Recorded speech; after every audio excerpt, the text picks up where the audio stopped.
今回トヨタ財団の助成を受けて、この会議を開催いたします。So this webinar is actually sponsored by or supported by the project funding from Toyota Foundation, and the project title is Developing East Asian Empathy Model for Utilization of Genetic Resource and Related Traditional Knowledge for Asia. And I'm Ryo Kosaka from Nagoya University Graduate School of Environmental Studies. With me are the presenters, and I'm very happy that this was made possible today. 今回のウェビナーはこういった形でですね、いろいろな方にご参加いただきながら開催をしております。中国や韓国、マレーシアの専門家にも発表してもらいますし、沖縄の高校生の発表も予定しております。Now, today is a bit of a difficult day for our country. Our thoughts and feelings are with those who are met with heavy rainfalls and landslides in the southern part of Japan. And we hope that people would return to normal lives again soon. 今回、災害の日に、こういった会を開催することになりましたけれども、被災者の、皆様にはお見舞いを申し上げますとともに、また生活の再建が、一日も早くなされることを記念申し上げます。Now, I would like to talk a little bit about our project. This was granted in 2017. And the project scope was Japan, Korea, and China. And we were under the framework of cultivating empathy through learning from our neighbors, practitioners exchange on common issues in Asia. So this was the overall framework, and there were several projects that were being adopted, and ours was luckily chosen thanks to the foundation as one of them. 2017年にトヨタ財団の国際助成プログラムをいただきまして、全体の枠組みはアジアの共通課題と相互交流、学び合いから共感へという枠組みの中で、今回、プロジェクトを実践させていただいておりまして、下にあるのがそのプロジェクトの中身ということになっております。And I'm the project leader and have been collaborating with our project counterparts from Korea, Professor Misun Park and Professor Liu Jinlong. And to our great pleasure, we have other two projects from the foundation. Dr. Eric Olemdo Panel from Malaysia, and with me are Professor Tomita from Shizuoka University, and he'll be presenting on the Shizuoka project later in the session. This is a picture we took with a few years ago, and there is an ongoing network of traditional knowledge on forests. And with me, you can see Professor Liu, who are with us today, and also Professor Yun from Seoul National University. So there is an existing network amongst the three countries, including countries increasingly from Southeast Asia, but this has been a basis for our network. We were hoping this March to have a 3 years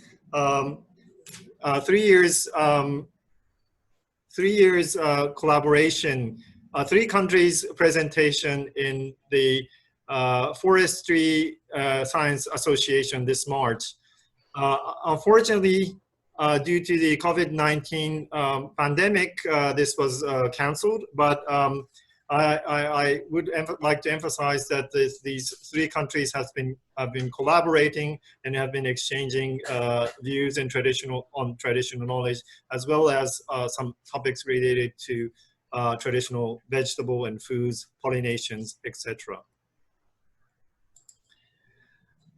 I would like to briefly show you an example of a about a traditional vegetable exchange. This is a newspaper I borrowed from Nikkei newspaper that shows Kinjiso in Kanazawa.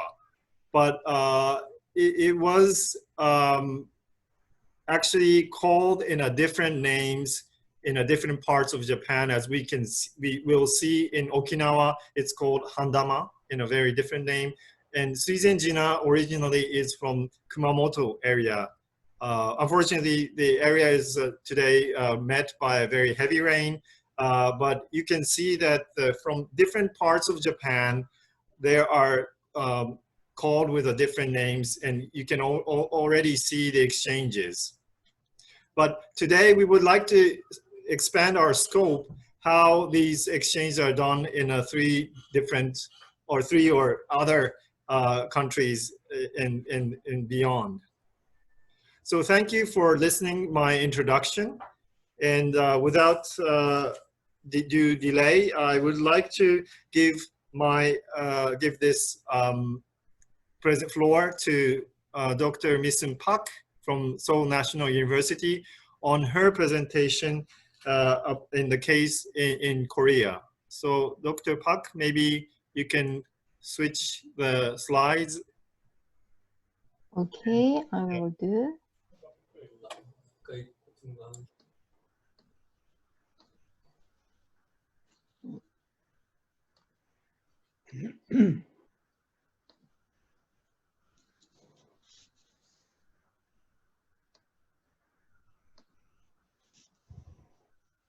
Can you see the screen? Yeah, we can see the screen. Okay. So Misun, the floor is yours. Okay. Is it right? I have 15 minutes. Yes. Okay, so my name is Misun Park, and I'm associate professor from the Graduate School of International Agricultural Technology, the Seoul National University in Korea. I'm a forest policy scientist. Today, I'd like to introduce the traditional, the vegetable, root vegetable, the wild simulated ginseng, focusing on the traditional knowledge. And traditionally, we collect the ginseng at the mountainous area. We say the wild ginseng, but in the historical culture, we tried to cultivate the wild ginseng. I will show shortly the history, and I'd like to describe how Korean government specialized the traditional, the vegetable, the wild simulated ginseng, and the market using the multiple policy instruments. Then the ginseng have the several categories. We can see the ginseng have the two categories: natural ginseng and cultivated ginseng. And while the ginseng belong to natural ginseng, and cultivated ginseng, we can cultivate ginseng at the field and also at the mountains. Then there are the multiple names of wild ginseng and wild cultivated ginseng, wild simulated ginseng, but we will follow the name of wild simulated ginseng. But it is the same, the wild cultivated ginseng. In Korea, we have a definition, the administrative definition on wild simulated ginseng. The ginseng is cultivated in the mountainous districts. And we, according to the historical records, the BC 38 BC to 668 AD, in Goguryeo, in the specific period of Korea, we can find a poem praising the Korean ginseng. Then we can imagine the people use the Korean ginseng, and it can be a popular item at the society. And there was a tribute system. It means the Korean people, the ordinary people, gave the ginseng to the king, and it was a valuable the vegetable at the society, and there was the lack of amount of wild ginseng to giving them to the king. That's why the people try to make fake ginsengs according to the administrative record. That's why the officially, it means before there was the prohibited, it was prohibited to cultivate the ginseng. We should just collect the wild ginseng at the mountainous area. The government officially permitted the cultivation of ginseng. It was the start of the cultivating ginseng in Korea. There was the historical record. We could find the record of the gathering and sowing the ginseng seeds in Korea in the 1500s. Then relatively recently in 1980s, the redistributed ginseng seeds in the mountainous area, it supported to cultivate ginseng at the mountainous area. There was two types of the ginseng. There is cultivated ginseng at the mountainous area and at the field. And you can see the difference between two types of ginseng. But today we will focus on wild assimilated ginseng as a traditional vegetable. It belongs to the one type of non-timber forest products. And in Korea, we have the several types of non-timber forest products. The wild assimilated ginseng is one type. As you see, and over time, the amount of wild assimilated ginseng is increasing. It has one position of the market. And you can see it's nationwide we cultivate wild assimilated ginseng currently. And we can imagine the medicinal effects of wild assimilated ginseng, the antioxidant effects of river, the protection. That's why in the market, the wild assimilated ginseng as one and the healthy food, and clean the food. There is not many recipe of the cooking the wild assimilated ginsengs. Mostly people used the raw materials of wild assimilated ginseng, but there is just some products, for example, soybean milk and health supplement food. And comparing with another wild vegetable, the price was relatively higher, and there is a specific market in Korea and the global market. And I'd like to show shortly the public policy instruments to support the cultivation and management of wild assimilated ginseng using the several types of the policy instruments. I used the content analysis and using the legal text and policy documents. According to the National Forest Plan as the planning instruments, the Korean government to support the cultivation of wild assimilated ginseng, because wild assimilated ginseng is regarded as the high income forest products in Korean society, and intentionally and strategically Korean government tried to make the image and title the clean forest products.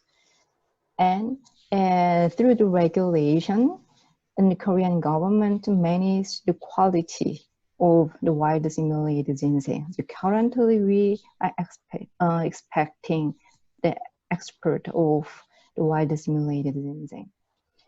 The Korean government has the special plan, the wild assimilated ginseng promotion plan, using the 7 strategies, including quality management and the export and R&D and education, etc. And according to the Forest and Mountainous Village Development Promotion Act, the wild assimilated ginseng belong to special forest products. And according to Forest and Mountain Village Development Promotion Act, we make the special category of special forest products, the mountain, the wild simulated ginseng belong to special forest products, and we created a new quality management system, traceability system, using the term of special the forest products. It is mandatory, the program, the scheme, the controlling the whole system of production and distribution and sales of the wild simulated ginseng. It is the process of quality management from the site inspection and rechecking the soil and seed of wild simulated ginseng, and through the ingredient inspection, and rechecking the whole process of cultivating the wild simulated ginsengs. And it is the mechanism that then people can buy the wild simulated ginseng without the pesticide and without the chemical, the fertilizer.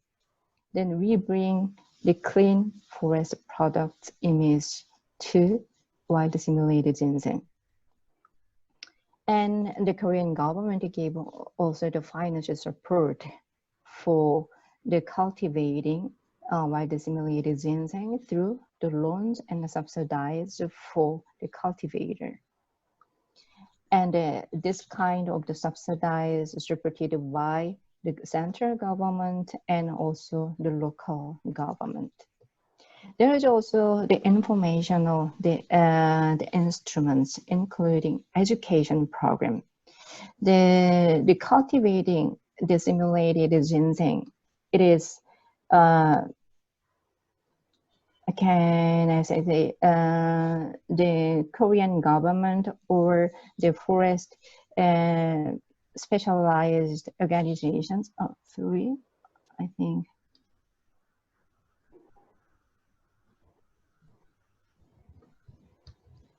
Okay, sorry. Gave the technology and information for promoting the wild simulated ginseng in the industry. Then I'd like to conclude the result from the policy instruments and Korean governmental, the political approach. The Korean government used the different type of policy instruments to support the management and cultivation of wild simulated ginseng. You can see the different type of policy instruments.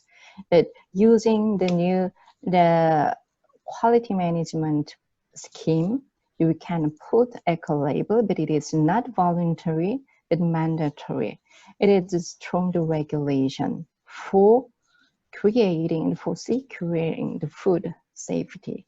Then we can put the image and we can put the label, the certification to the traditional vegetable at the Korean market. Then I can say that we have the long the history of using the ginseng at the mountainous area. Then now we cultivating ginseng. It is the one way to conserve the wild ginseng through the cultivating the wild ginseng at the mountainous area. And we maintain traditional cultivation method through the use of organic fertilizer and no the pesticide. This kind of method to bring the value addition to the non-timber forest products, the wild simulated ginseng. Then we can bring the information on wild simulated ginseng to read highlighting the food safety.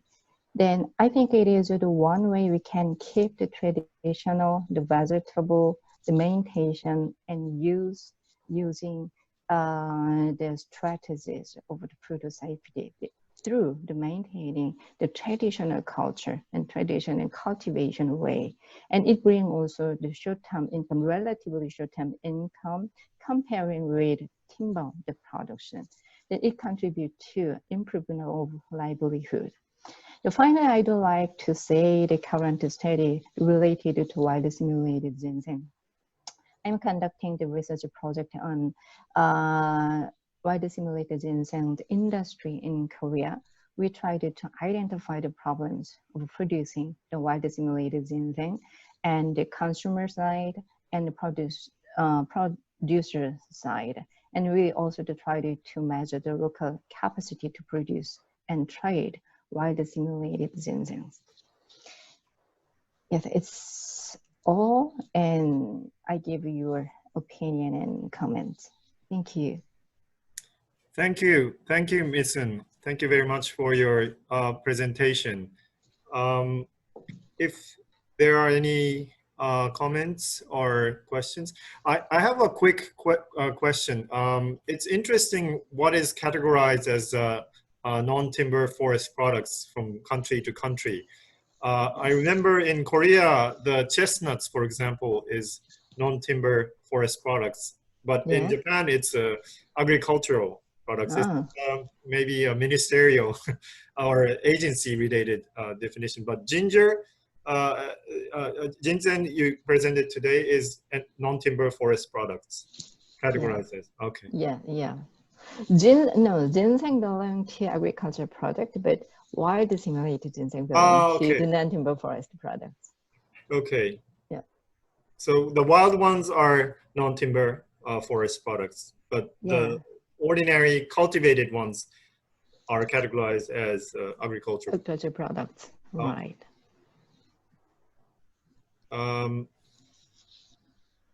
If there are any, maybe Eric, maybe you can comment or request. Yes. Can you hear me? Is it okay? Yeah, it's good. Yeah. Okay.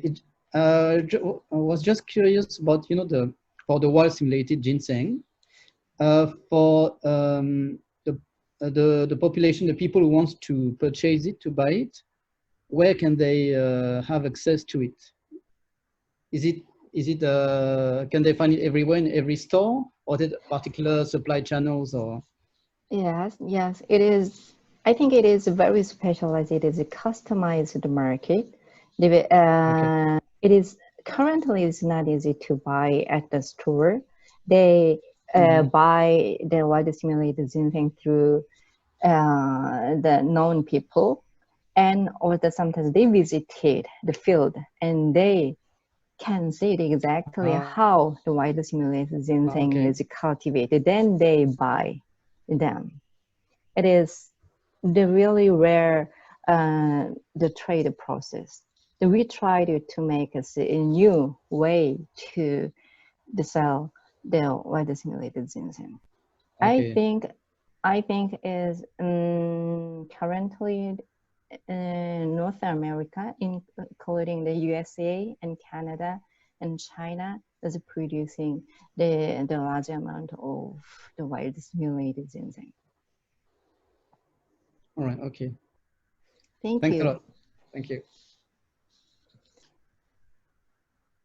Can I ask something, Zilong?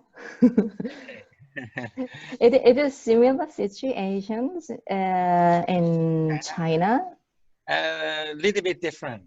Actually, Minsan, China, the ginseng, not many wild. I think majority are cultivated. Yeah. So that's why we believe the ginseng from Korea is quality is much higher. So Chinese buy a lot of ginseng from Korea. Right? Yes, that's an issue. Second, in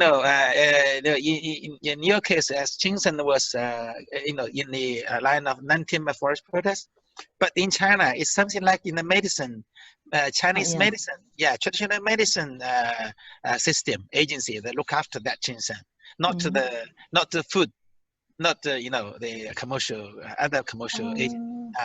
It's managed by the Chinese Medicine Administration. Okay. It's quite different. Very interesting point, I think. Also in Korea, it's used also for medicine, but I think we have a bit of a difference. Yes. Yeah, difference.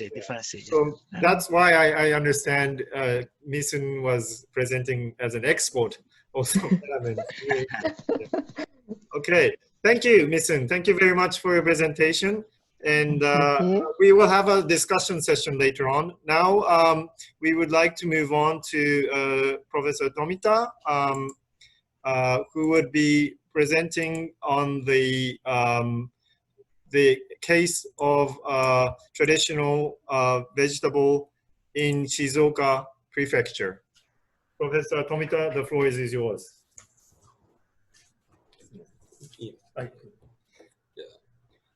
Thank you for attending. My name is Gyoto Tomita from Shizuoka University. I am also a member of Shizuoka's Forum of Heirloom Crops. Today, I would like to talk about maintaining richness of agriculture from the utilization and protection of heirloom crops in Shizuoka Prefecture. I would like to briefly discuss my background. I majored in environmental sociology and I interested in the relationship between humans and nature. From research of heirloom crops, I have been considering socio-cultural conceptions of human-nature relationships through agricultural activity.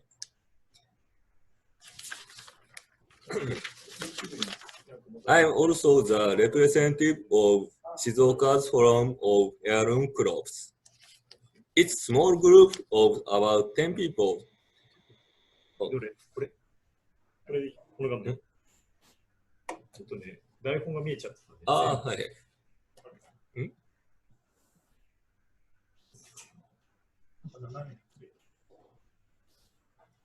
これいいの？で、これ自分が見えなくなった。はい、じゃあやって続けてください。はい。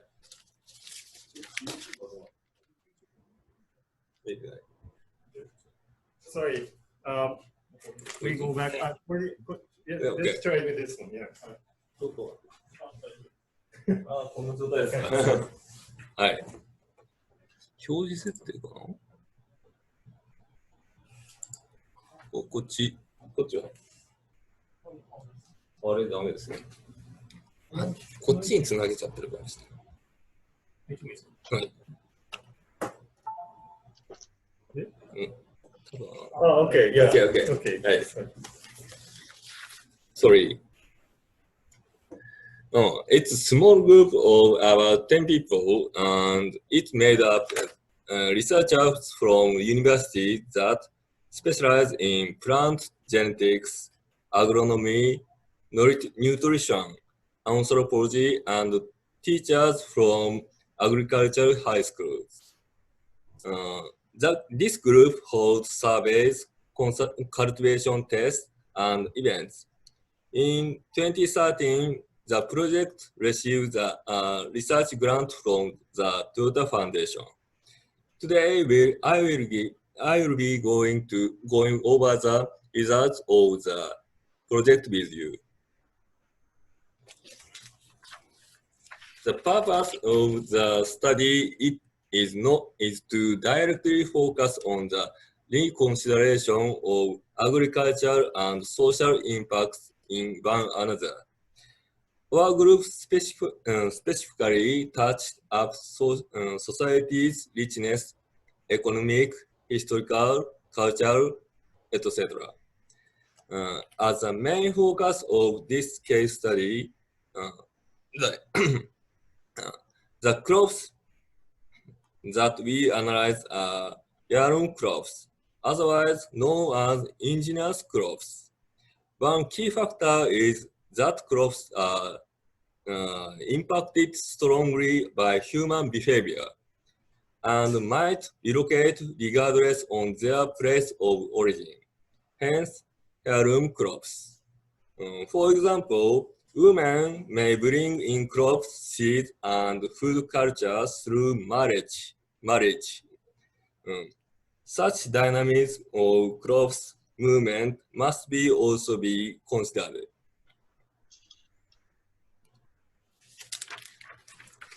Our definition of heirloom crops is based on the result of the study group in Yamagata Prefecture, where research has been conducted in advance. It satisfies 3 points. First, it is growing in a specific region and passed down from generation to generation.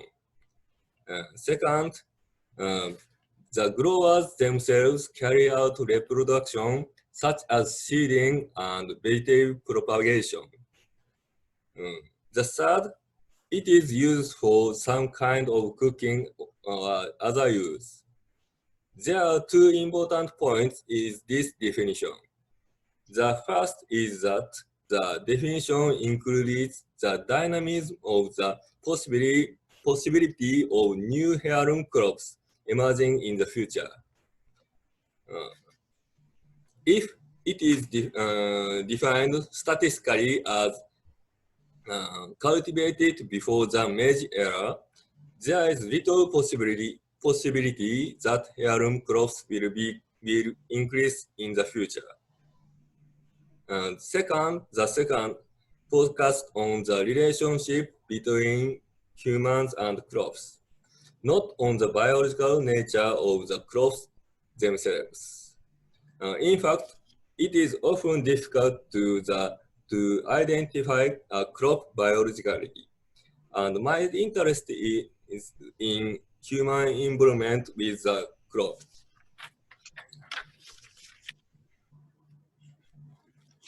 Our group conducted a search at Shizuoka Prefecture based on the definition of heirloom crops. As a result, we confirmed that there are at the least 50 different kinds of crops. For example, potatoes, sweet potatoes, eggplants, soba noodles, green onions, corn, broad beans, peas, and so on. There is tendency for many crops to use the same part as the crop seed part. This is most likely due to less effort being needed to reproduce.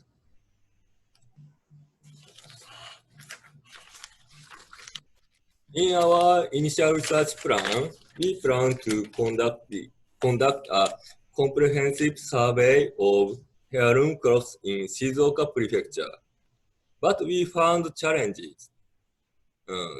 This is because many heirloom crops were not specifically recognized and cultivated by farmers. But were implicit and personal to individual farmers. Put in another way, it is too integrated into everyday life. Therefore, when we ask in surveys, do you have heirloom crops? It is not often understood by farmers.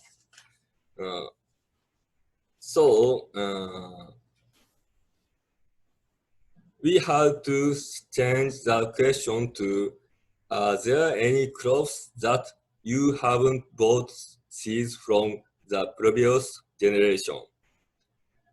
And go from door to door asking farmers. In many cases, they are made only by elderly members of the family, so they may not even know the family they live with. This was the social situation we faced with heirloom crops. However, a survey of several locations in Shizuoka Prefecture has reviewed what social factors are involved in the continuous cultivation of heirloom crops. First, there are techniques to leave seeds for reproduction. Sufficient quality and quantity of seeds must be selected and left for the next cultivation to be satisfactory. The history of heirloom crops that end at an alarming rate when bad weather, natural disasters, or farmers' injuries take place. Thus, technologies and works that leave seeds for reproduction can play a central role in the utilization and protection of heirloom crops. However, since it is not difficult to buy crop seeds these days, it is possible to replace the same type crops with money. But this technique may result in shorter life expectancy. Next, there are techniques and works concerning cultivation methods. Heirloom crops have been growing in ways that are adapted to the local, natural, and social environment. For example, cultivation methods suitable for the sandy field in coastal areas and steep slopes in mountain areas are selected.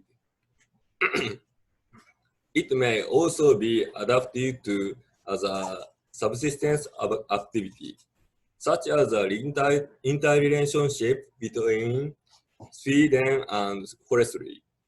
Therefore, it is sometimes difficult to understand the rationality of the work just by looking at the field. If local cultivation techniques and works cannot be maintained, heirloom crops cannot continue to be cultivated there. In other words, it is possible that the characteristics of heirloom crops can be expressed only by a particular cultivation method at a particular place. The use of heirloom crops is largely supported by limited distribution of small scale. Many of them for the personal consumption, gifts to neighbors, and festivals. These days, there are direct sales and farmhouse restaurants. Commercially, it would be advantageous to have the larger distribution, but achieving that not easy. That is because in many cases, heirloom crops, the supply of seeds, the cultivation methods, the ease of processing, and the labor force made it impossible to produce and distribute large quantity of it.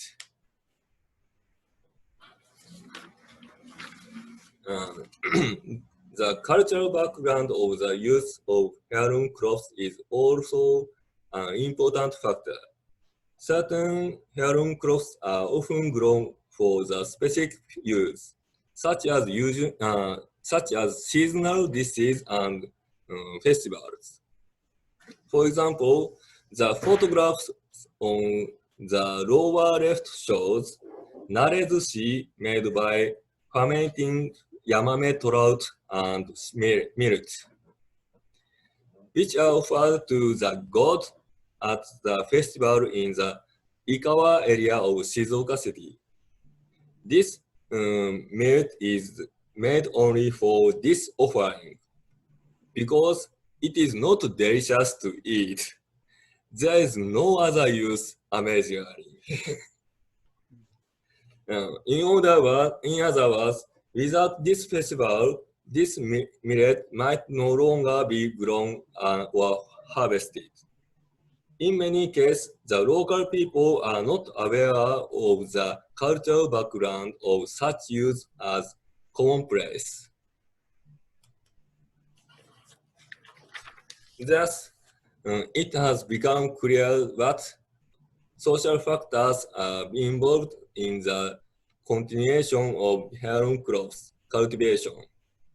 While having some minor significance, the research was also able to review that heirloom crops are simply not crops of economical or nutritional values, but instead more commonly associated through their natural and social surroundings, as well as their historical meaning. Unfortunately, many heirloom crops are overall inferior when compared to modern crops. Heirloom crops appear to have more of an acquired taste when it comes to both intake and growing. In other words, heirloom crops need a set of specific natural and social environment and history to bring richness to people. However, this is not easily recognized as a common thing in daily life. We collectively call that make this heirloom crops socially meaningful landscape with heirloom crops. It has reviewed that it is important in the utilization and protection of heirloom crops. We have been analyzed the efforts related to the current stage of heirloom crops, contribution to our society. For example, in Gotemba City in Shizuoka, the cultivation of heirloom corn and the use of it for the ponzi are incorporated into elementary school classes. In an effort to continue cultivation, it was originally produced by a single farmer, and the farmer was about to give up on continuing growing it. With the addition of activities at elementary schools, they regained their motivation and continued growing. In addition, the existence of other heirloom crops in Gotemba City has become known, and new community movement has emerged, such as the formation of group of residents who actively use these crops. Traditionally, heirloom crops has been recognized as belonging to a very private domain. Therefore, it is difficult to establish relationships with people around them through crops. The mere knowledge and cooperation of school education and communities is a great and necessary motivator.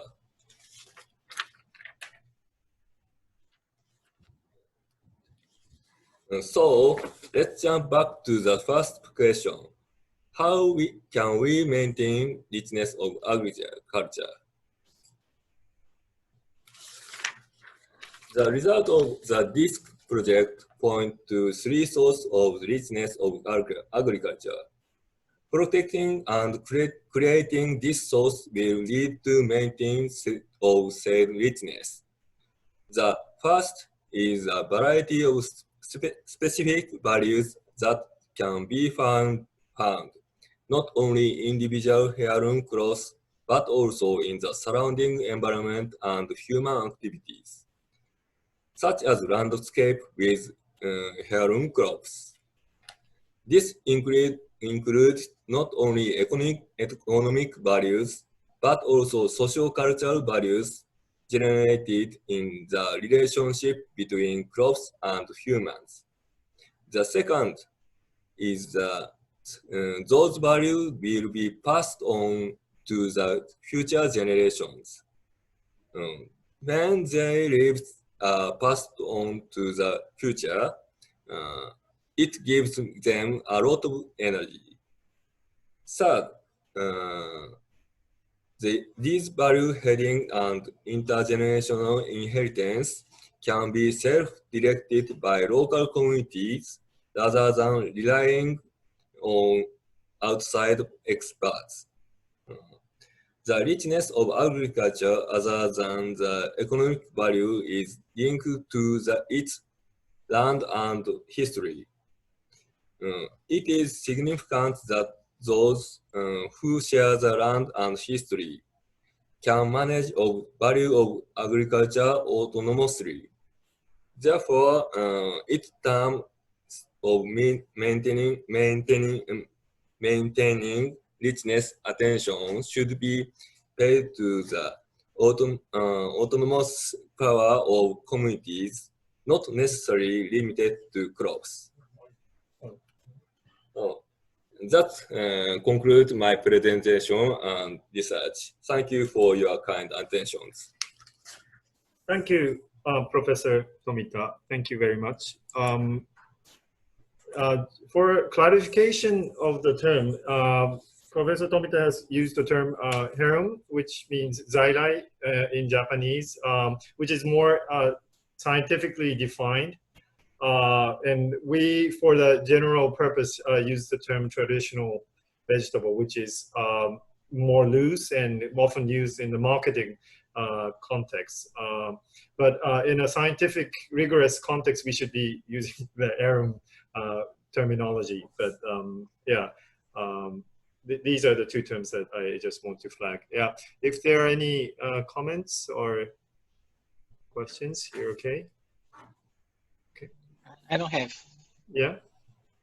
Yeah. No, I don't have. Yeah. Yeah. So maybe we have later on the discussion part, and I know Professor Egashira from Yamagata University is today watching and listening to us, and we hope to. Yeah, he was also collaborating with Professor Tomita.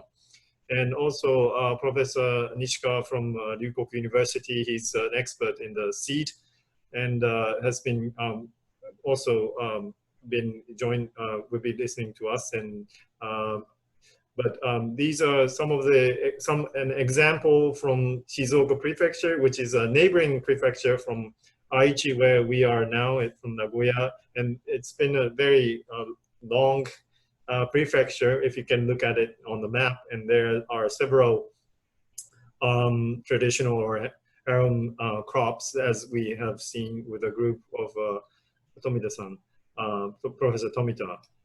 Personally, I found it very interesting that he mentioned the seed was traveling when the bridegrooms or brides, when the wives were moving. So with the marriage, the seeds were moving, and that's also an interesting perspective of the exchange. And also there were some points that we would like to discuss later on. But Professor Tomita, thank you very much for your presentation.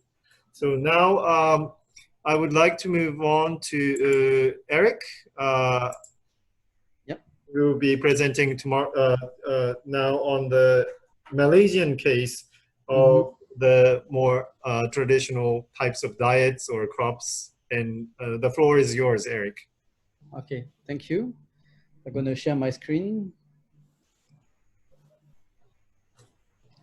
All right, can you all see the screen? Yeah. That's fine. All right, so good afternoon, everyone. So my name is Eric. I'm a French citizen and I'm an anthropologist, and I work at the National University of Malaysia near Kuala Lumpur. So I'm indeed going to talk about the Malaysian case. And the Malaysian case name is ulam. Ulam is a generic word in Malay. I will explain to it in a while. And it refers to the whole edible flora in Malaysia. And you're going to see how interesting it is on the nutritional and on the social plan as well. Okay, so very short definition first. What is ulam? So ulam is a word that comes from the Malay archipelago. And so it's difficult to translate, but basically we can say it refers to everything that is edible coming from the jungle. Edible flora. So because this research stems also from, as you have highlighted, Professor, from Toyota Foundation grants, and this grant was transnational. So we have conducted research about this edible flora in 3 countries. So the first one is Malaysia, of course. The second one is Vietnam. So in Vietnam, the equivalent of ulam is called rau, as you can see. And the third one is Cambodia. And in Khmer language, the equivalent of ulam is chi. So we'll be talking about these 3 in this presentation. So let's start first. So we go beyond the Malaysian case, Professor. So let's start first by rau in Vietnam. I don't know if anyone can guess what is on the photograph here. In case you haven't identified, it's a dragon fruit flower. You can see the plant look like a cactus from the cacti family. And what was interesting also when we did field work in Vietnam is we found out there's one specific ethnic minority that eats the petals from the flower. And it was very interesting for us as anthropologists because the people will harvest the dragon fruit in Vietnam. The Vietnamese people, normally they throw the flowers. You know? But there's this particular ethnic minority who eats the flower, the petals, and they have a lot of medicinal properties. So, but I think it's better to start with a short video that will present to you all what is interesting in terms of edible flora in Vietnam. It's just less than 3 minutes. You're going to have sound in a few seconds. Can you hear as well?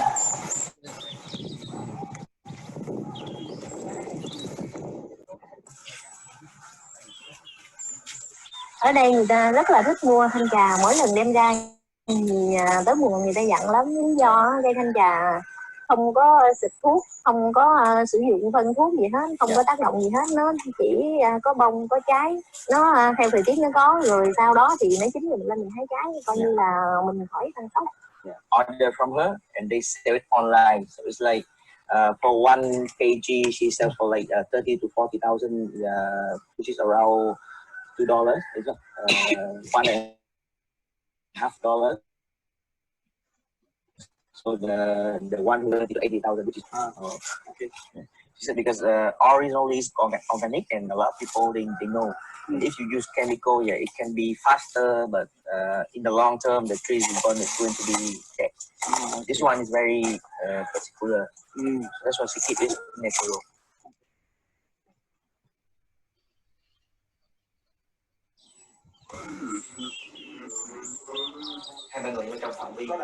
So he started when he was 15 years old.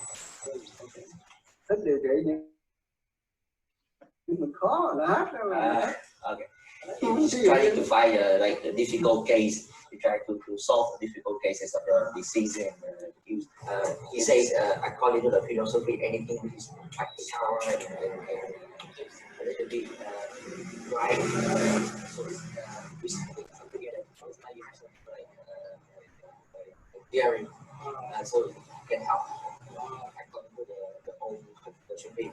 For the Ginoza is when we use the word it cool down. So there are 2 types of cooling down. The one for the air and the one for the blood.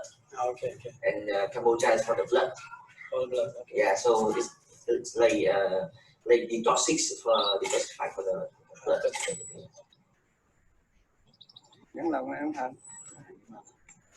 This one is you cannot sleep. And this one.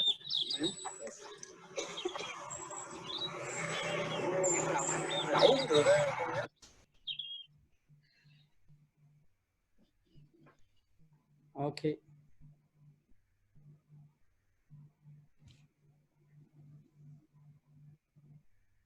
Okay, so I need a new share, right? All right, so could you hear properly the video? Yes. Yeah, okay. So very quickly, I find it very interesting, you know, the last part when we have met this traditional doctor. I was really blessed by the fact that he didn't ask to be paid for any of his consultation. So he survives on donation, which are very little because the population around in the countryside is very poor. But what they do to contribute, they do bring him some herbs that they collect into the wild. So it was really an honor to meet such a person. Okay, so now I'm going to give you just one example of edible green from Vietnam because we don't have the time to explore more. One example only of one particular rao, which I think is very remarkable because it bears a lot of medicinal properties and therefore health benefits. So the Latin name is a bit long, as you can see, but we usually call it Ming aralia. You can see the little leaves here. It's a bush. And we can use it almost as a salad. Sometimes they can put it in spring roll as well. And the properties are very interesting. As you can see, that there's a lot of medicinal properties. One of them is hypoglycemic, which is really decreasing the level of sugar in the blood. Anti-asthmatic as well. And all the other ones, which are basically like heal fever, pains, and irritation. It's a very tiny plant, tiny leaves, but it bears a lot of benefits. And you can find it everywhere in the wild. So that was about Vietnam. So we shift now to the second field work, which is Cambodia. So the equivalent of ulama, as you know now, is chi. I would like to take the opportunity to salute my colleague, Dr. Hart Foyer, who I know is listening, because Dr. Hart is from the Department of Agriculture in Kyoto University, and he's the in-country director for Cambodia for that project. So hello, Hart. So Hart provided this beautiful photo of Cambodia's chi, the diversity of edible green there. And he also shared a few recipes which make me think that Cambodia is really a green culinary heaven. So I've selected two that are really iconic, Nom Ban Chok and Tu Krung. Probably I pronounced very badly. So the first one is not a main dish. It's often viewed like a starter or a side dish, Khmer noodles. And the second one is very interesting because, as you can see on the right, the photo, the greens are really served into the state of nature. You know, there's no cooking, there's almost no preparation, if not cutting. So you can harvest all the health benefits from it. And what you get in terms of culinary accommodation is dips, which are made out of fermented paste from fish, essentially from the river. That's why I've written here that the river provides, because the river provides everything in Cambodian countryside. Of course, the fish inside it, but also all the plants that grow on the banks. So this is a very old dish. Thank you, Hart. Okay, and last but not least, back to Malaysia now. So I've written as a title Ulam and Alam. Why? Because Ulam is the generic name for all the edible wild greens in Malaysia. And Alam is the Malay word for nature. In Arabic, it also means world. So it's interesting to see that in the Malay dictionary, in the Malay glossary, so the reference for world is actually nature. So nature is their world. And probably the most famous ulam of all is what you have on the slide here, Ulam Raja, which means ulam for the king, or king of ulams, if you want. Because this Ulam Raja that you can find in wet markets really also have many, many medicinal properties. And the list of one is they have polyphenols that basically help to scavenge free radicals. So Ulam Raja, we can say, is de facto the anti-cancer plant. And it's usually consumed raw as well with steamed rice and fish.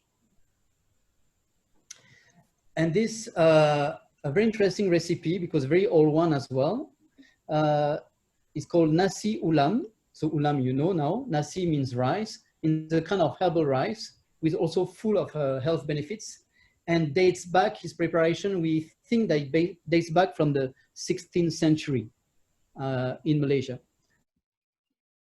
Ethnic Malay is called. He looks more Chinese.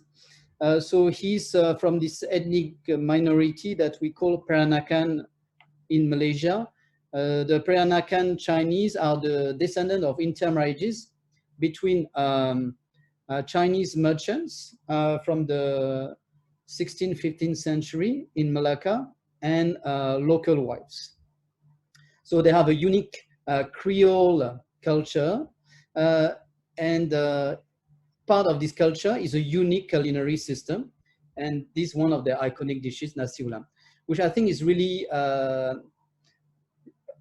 really the ultimate expression of creolization, because on one side you have the rice cooking technique that are Chinese, but at the same time they acknowledge the host country, and they sprinkle the rice with local herbs from the Malay jungles. Yeah.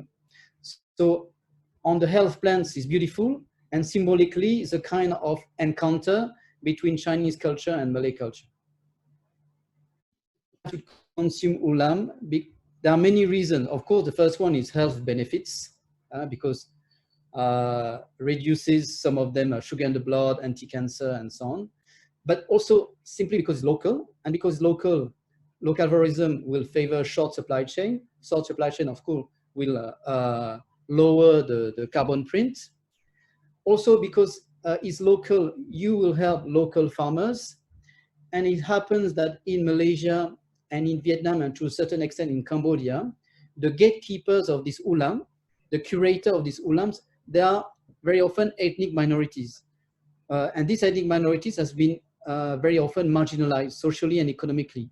So by buying ulam, you give them first revenue, you increase their economic status, but at the same time you elevate their social status, because they have the traditional knowledge on how to accommodate this ulam and about the health benefits of this ulam and where to find them. So they become our teachers. So through this ULA system, if you buy from them, not only you take them out of poverty, but you put them back on the social stage, so which in a way favors social integration. And of course, the last part of it is by consuming ulam, these wild edibles, you contribute to actively preserve the environment, you know, through extensive agriculture instead of intensive agriculture.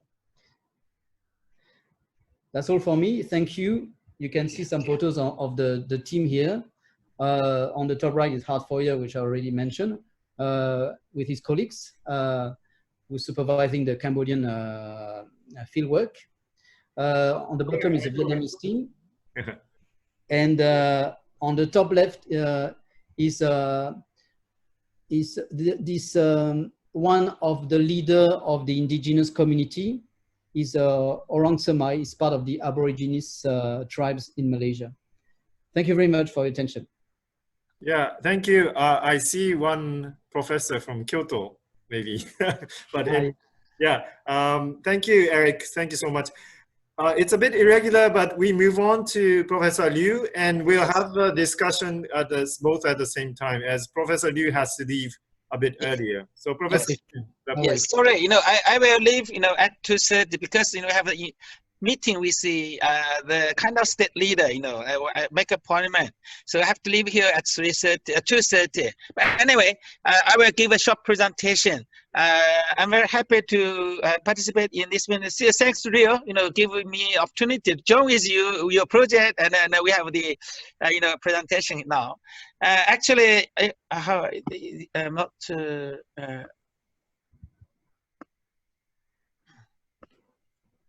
I'm from Lemmy University of China. I think many of them know that. My topic is, it's what vegetable in Guizhou province. We try to mapping out how many, famous vegetable in Guizhou province, and then we just pick some of them, not all.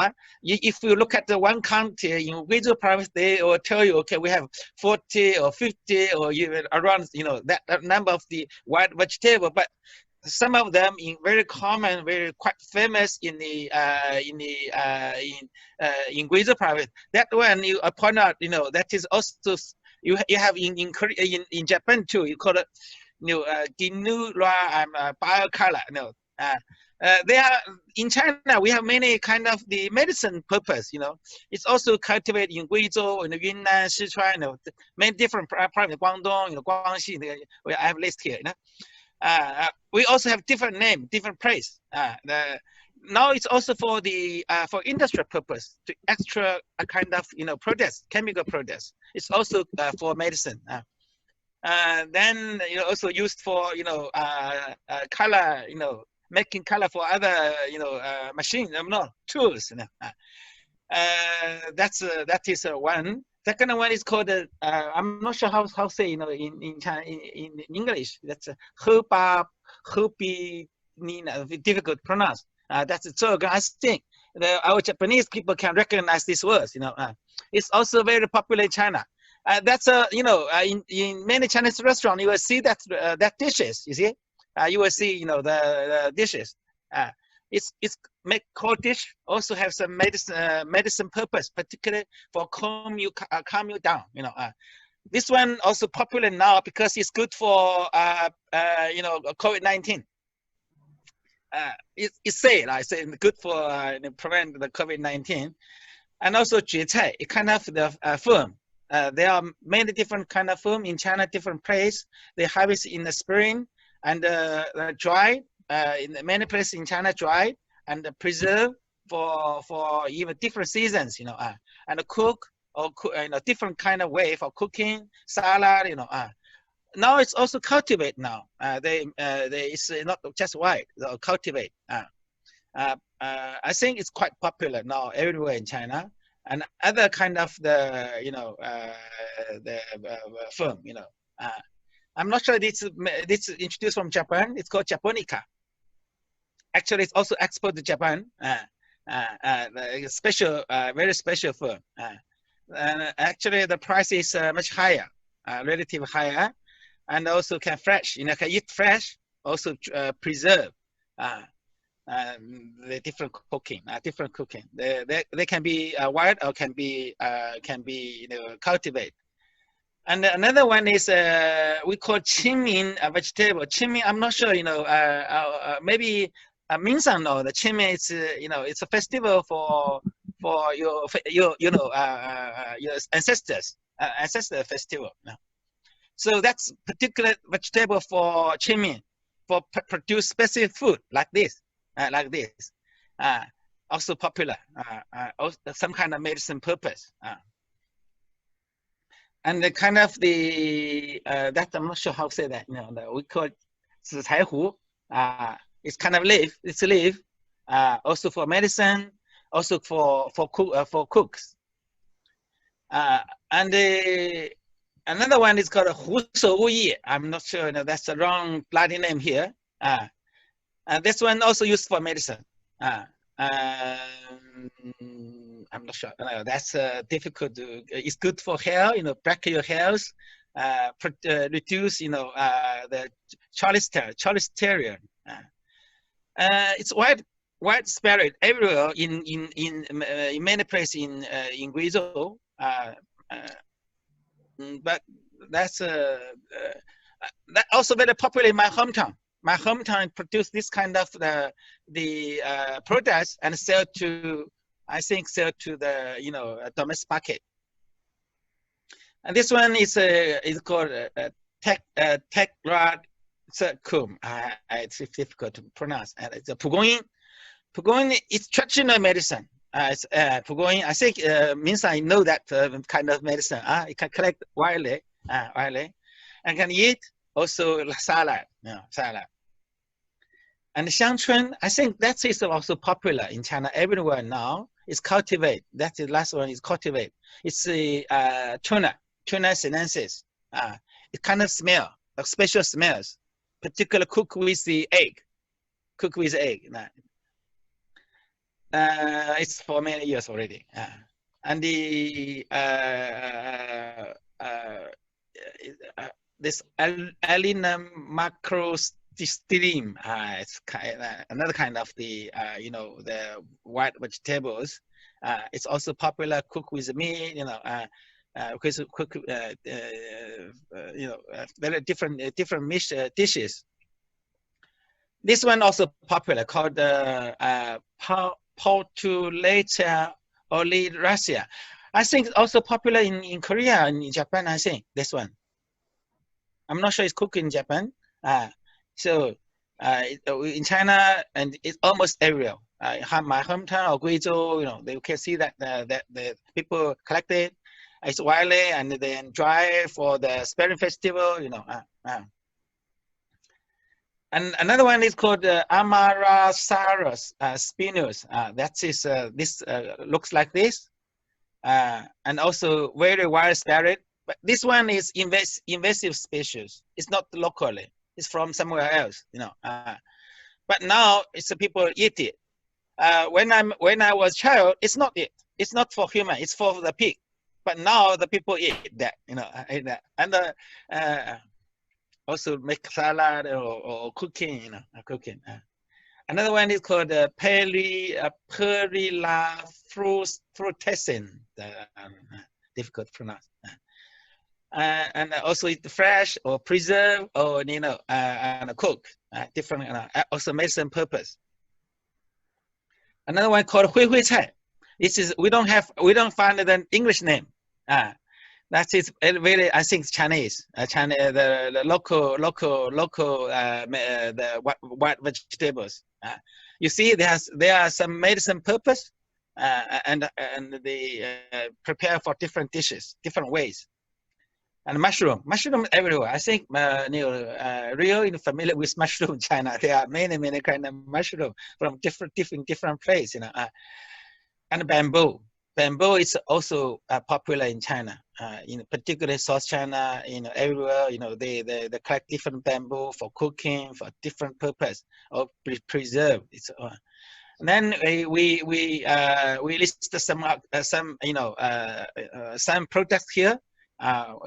Some kind of different white vegetable, also cultivated white vegetable. That is popular in Guizhou. This one. I want to summarize. I just mapping out the different kind of white vegetable in China. White vegetable, I think we don't have good regulation. Not like Korea, not like Japan. We consider white vegetable or it is related to culture, related landscape management. It's still white, but some white vegetable is cultivated, but cultivated then with fertilizers, then with the pesticide. It's difficult to distinguish it is white or it is cultivated. So it's market is very confusing. So that is one. So I don't think we have regulation. We consider in the our enemy system. Okay, we try to promote whatever. We have some geographic label or called eco-fruit or whatever. Green vegetable or green food, something like that, but not for white vegetable. Mostly, okay. I think very maybe special case. I'm not so far I haven't yet. And that is one character. Second character is China white vegetable usually relate to many of them relate to the festival like Qingming, like Spring festivals. That is actually that is very important way to preserve the cultures. Okay, they collected the white vegetable for cooking particular food for particular festivals. So that's why they still keep that. We have farmers, they like to do that. But with the generation, many young people that move to the cities, we really have problem with that, how to continue these cultures. That is second. The third, many of the white vegetables actually relate to the it's kind of medicine too. It's kind of medicine. See, the people believe they have some kind of medicine purpose. So it's but we don't have the particular regulation. Okay, how it's food or it's medicine. That's no specific, I think specific regulation on that. And these white vegetable usually they are very adapt to the harsh environment, like deforested. Okay, the white vegetable come up. So now the China, as you may know, we try to improve the ecological, try to improve ecology in the environment. Then many areas are reforested and hard to enter these areas. So we lost, a habitat of the white vegetables a lot. So actually, some of the white vegetables going down. So that's why some of the products, the price goes up quickly. Not all, but some of them is like this. Yeah, Professor Liu, thank you. Yes, that's all. Yeah, I have a very short comment from Professor Horie. Yes. Yeah. Thank you for a very interesting presentation. Actually, I do my fieldwork in Yunnan, so I know many this kind of your vegetables. So I really like this kind of vegetable. So and my question is about some kind of policy to keep this kind of vegetable, because in my field side, many kind of this kind of wild plants are diminished because they do not use this kind of, and many cash crops come to this area. So do you know any kind of policy or something to keep this kind of project? What, please? I really want to respond to your question. Maybe it's really short for me, but actually, China, that's kind of non-timber forest products or that kind of products, what natural resources used to be managed by the Minister of Forest. But now, Minister of Forest, there's a reform to the called State Forest and Pasture Administration. This agency is supposed to look after environment, not for production anymore. So far, the Minister of Agriculture, their major purpose is look after the crops, not for white vegetable, stuff.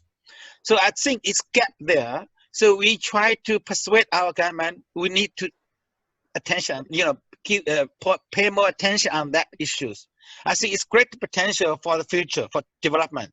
So far, we have no particular policies. Many years ago, we formulated what we call bioeconomy strategic planning, but actually it's not implemented. I think we need to propose second, the proposal for China. Okay, try to promote the bioeconomy. It includes these products. That's my short answer. Thank you. Thank you. Thank you, Professor Liu, for joining us in a busy schedule. Sorry. If we have more questions, please, we can communicate in the future. Okay. Yeah, we'll send you an email, or we have a. Yeah, send me an email. Okay. Yeah. Bye. Sorry. I have to go. Okay. Okay. So, Eric, back to you. Eric.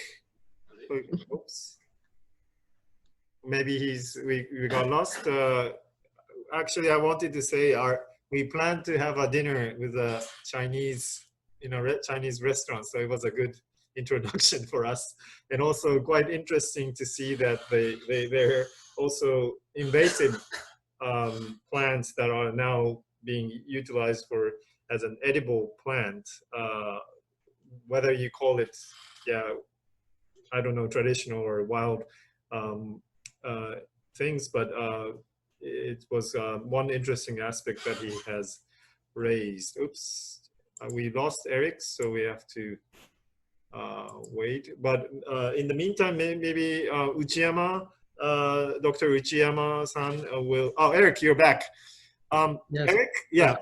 So if the line is unstable, we can do the comments to your session, or we can retry the video if you feel that the video is stable, or which one do you prefer? Maybe we just continue with the Q&A.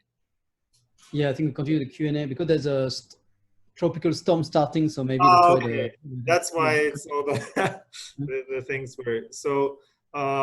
Yeah, very interesting, and actually, I was very jealous that you already have such a beautiful video clip. That's something we hope we will have in our project. But we have been doing this for 3 years, but we don't have a video yet. We have some recipe which we did for Korea, for Japan, and also for China. We're partially preparing for them. But I was surprised that you already have a very nice video clip, how you buy them in the market and how you prepare the food. That was a quite eye-opening experience for me. But mostly these were medicinal plants, or in a sense.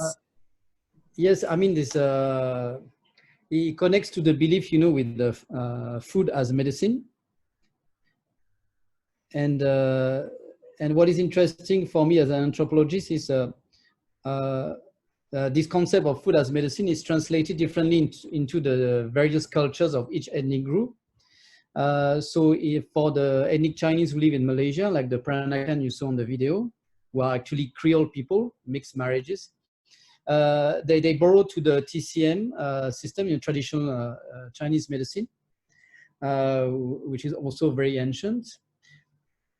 For the ethnic Indian that live in Malaysia, they have something similar, but it's called Ayurveda. You know, it's derived from Ayurvedic medicine.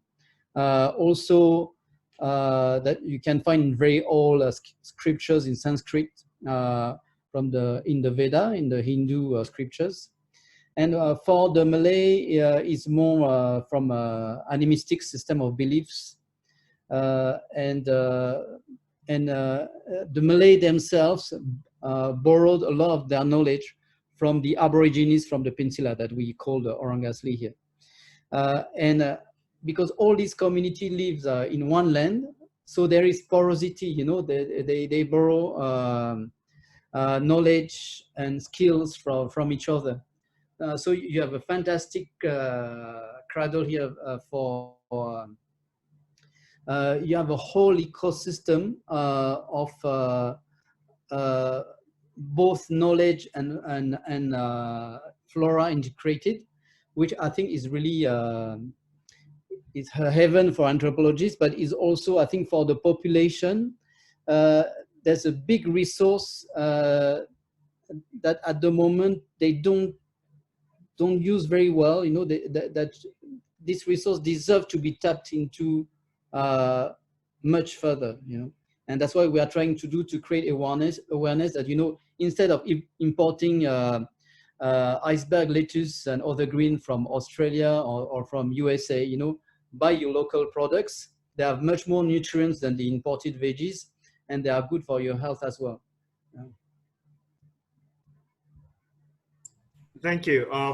It's an interesting point, as Professor Tomita has shown in case of his Shizuoka vegetable. Yes. There were also marriage, exchange, and seeds, and so that's always seems to be also part of the exchange as well. So that's another interesting point that we have. Are there any comments from you, Misun or Professor Horis? Or you're okay? If you have any comments, or then I would like to ask Uchiyama-san, lecturer from Nagoya University. He would like to give a short summary comment for the beginning part, and then we would actually want to have a very short break, and then we move on to the later part. Yeah, Professor Dr. Uchiyama. Yeah. Thank you very much. My name is Yuta Uchiyama from Nagoya University, Japan. Hello. I'd like to thank presenters from 4 countries, and I found a lot of interesting topics in their presentation, including the definition of vegetables and relationships between society and vegetable, and also the way of exchanging the seeds and the knowledge, and other issues and the possibilities of vegetables. So I think the projects of Toyota Foundation and the related project can find the kind of similarities and differences between the vegetable in Asia in those topics. And also those projects can contribute to grow the kind of empathy in Asia and the wider regions, I think. My comment is a bit short, but yeah, that's Thank all. you. Thank you, Dr. Uchiyama-san. Thank you very much.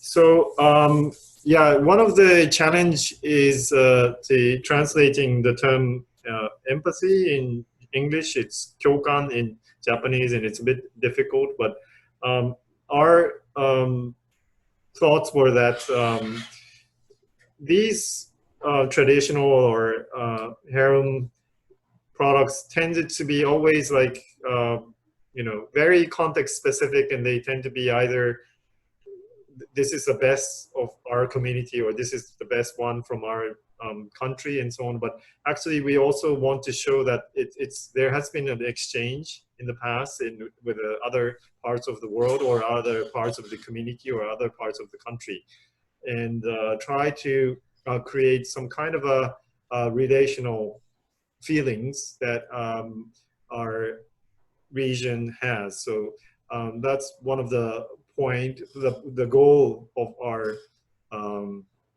project. So it's very nice to be proud of you know, each other and proud of your own history and proud of your own items, but at the same time we want to make that it's a relational, and there has been a lot of exchanges in the history and so on. So yeah, our project focus is this East Asian 3 countries, and there has been a lot of exchanges, and also, to be honest, always a bit of a difficulty with many issues. But at the same time, through this project, we would want to highlight that there has been in sort of empathy and exchanges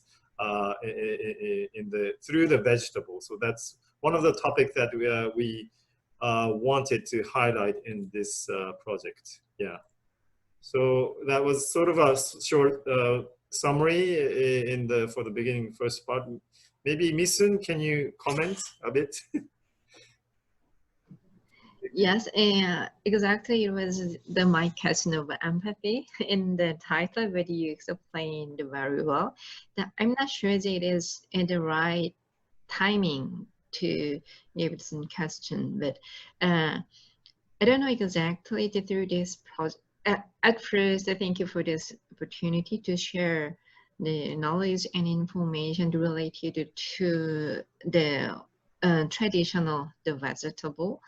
And I'm not sure, so what is your expected outcome through the touching this issue? Do you collect the information on wild vegetable, especially in Japan and in other countries, and you got the recipe and you show the cultural, the values of wild the vegetable, and then I'm not sure. So what is the exact goals of the research? Yeah, so the origin of some of the traditional vegetables has been the exchanges.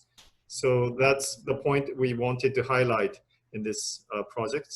So we will show that in the case of Okinawa or Shima ya sai products. So that's the one aspect that we wanted to highlight. And also, this is not a science project. This is like a project for that should be utilized for citizens exchange. So that's why we set a goal that the recipes and very practical goals to be as an outcomes of this project. Yeah. So there's a category, technically speaking, of a scientific project, and this is oriented towards more citizen exchange type of project. So that's why we set a goal for the recipe and exchanges. So I hope I answered your question, and that's why I get a lot of questions. Why you're creating a recipe, or why you're on the cooking? But that's why that's our main goal here. Yeah. Yes, but I think thank you for your answers, and I understood the background of the project, and I think it's through the several cases, and I think we have the characteristic of wild the vegetable. It is deeply related to culture, but how can I say, it is not the huge amount of the production of the wild vegetable, but we know that the characteristic, and I think as in the market we can consider the competitiveness of the wild vegetable. But for example, in the case of Korea, in the case of Japan, we recognize the value, but I think it is difficult to compete the another products with the amount. Then we should we should highlight the values of wild vegetable in the market differently. I think we needed a different way, a different strategies. And the more it's a different product line than the commercially or mass produced product. That's I think for sure. I think that's why there is this term traditional vegetable to sort of market these products slightly differently. Okay, so now we would like to switch to the presentation of ours from our Japanese experience. And now I would like to share the slides. すみません、スライドを共有したいんですけど。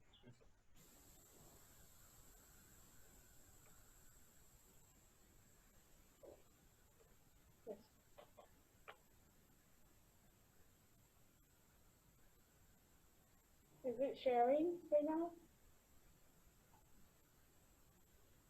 Can you see the slide? Yes. Okay. You can see.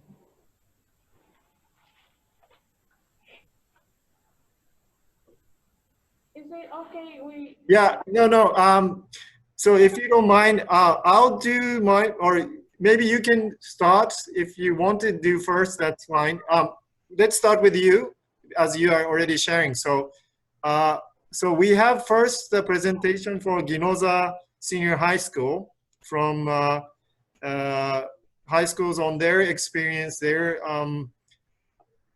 their description of the Okinawa Ryukyu experience of a traditional vegetable.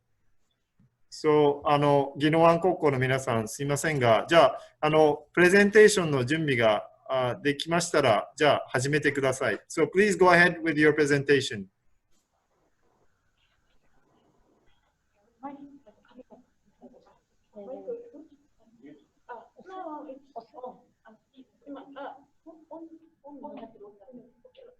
No. 順番私先の予定でしたけど、先に宜野湾高校から始めてください。45分で。はい。Please go ahead. Yep. ギノザです。ギノザです。Good afternoon. Today we are going to talk about the hidden power of Okinawa's unique island vegetables. My name is Misuzu Miyagi. Iroha Nakachi. Norika Ginoza. From Ginoza High School. Our school is in Ginoza Village, in the northern part of Okinawa. At Ginoza High School in our second year, we have appealed for integrated study. We are interested in careers in which we need to use English, so we are researching these kind of professions in our integrated study. First, we will introduce Okinawa's history. In the Sherman period, people were hunter-gatherers. They gathered fish and shells in the inland sea on coral reefs. From the 12th to the late 19th centuries, Okinawa was the Ryukyu Kingdom. Okinawa experienced influences from China and Southeast Asia during this time. The largest effect of foreign trade in Okinawa is thought to be on the food culture. We will talk about 12 kinds of vegetables that are known to have come from China, according to official written records. Papaya, leaf garlic, benimo, island carrot, sweet chard, moi, sponge gourd, shanaba, mustard green, winter melon, bitter gourd, and handama are 12 items considered to be traditional agriculture products of Okinawa. In Okinawa, we call traditional Okinawan agriculture products shima ya sai, island vegetables in English. Island vegetables have been grown since the pre-World War II period, and in Okinawa, these traditional agriculture products are defined as follows. They are vegetables that, 1. Were eaten before World War II, 2. Are used for local cuisine, and 3. Are suitable for Okinawa's climate. Okinawa is in the subtropical zone, so it can grow both temperate and tropical crops. But Okinawa also experiences many typhoons and the unrelenting sunshine in the summer. It is a harsh environment for growing crops. However, Okinawa's soil contains a lot of Ryukyu limestone, so it is rich in calcium and minerals. In some areas, the nutrient-rich soil was carried by ocean currents from the ancient Yangtze River in China. There are 28 kinds of vegetables that meet the 3 contains of traditional agriculture products, and they are being researched and popularized. For this presentation, we focused on researching handama, which came to mainland Japan via Okinawa. Handama is in the Asteraceae family like daisies. A major feature of handama is the beautiful contrast between the deep green color on the front of its leaves and the bright purple on the back. Handama is known by many different names in the regions in Japan, in which it's traditionally eaten. Handama is its name in the main island of Okinawa, Harudama in Miyako Island, and Barudama in Ishigaki Island. Suizenji, its official name in Japan, was named after the Suizenji district in Kumamoto City. It is called Kinjiso in Kanazawa City, and Shikibuso in Aichi Prefecture. We interviewed a farmer who grows handama. Mr. Tokumoto is a farmer in Ikuman. He said the soil of Okinawa, surrounded on all sides by the sea, is rich in minerals, and the deep roots of the handama plant has the antioxidant ability to protect itself from the sun. Recently, sunlight areas have been short because of the rainy weather, so the purple color on the back of the leaves is not as distinct. Handama will become dominant against other crops if left alone, so it is grown between crops. I plant handama in the back of my field in preparation for typhoons. Handama is known as a blood medicine because it is said to clean your blood. There was once a book written by a doctor in the Ryukyu Kingdom about this. Someone recommended I check the book out.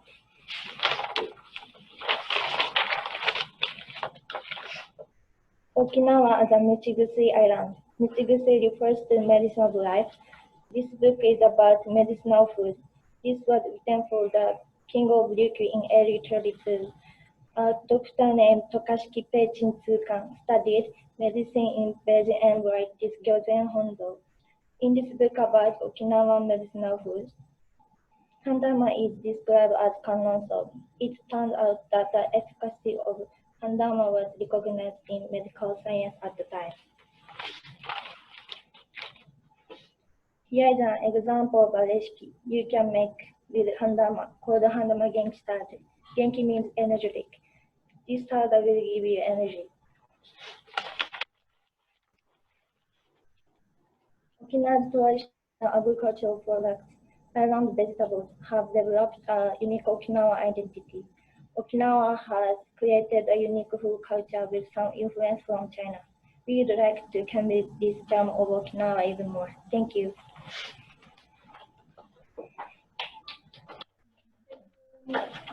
Thank you. Thank you. Thank you. Thank you. Thank you very much for your very informative and very good presentation. We felt it was very understandable, and I really appreciate your hard work for this preparation. どうもありがとうございました。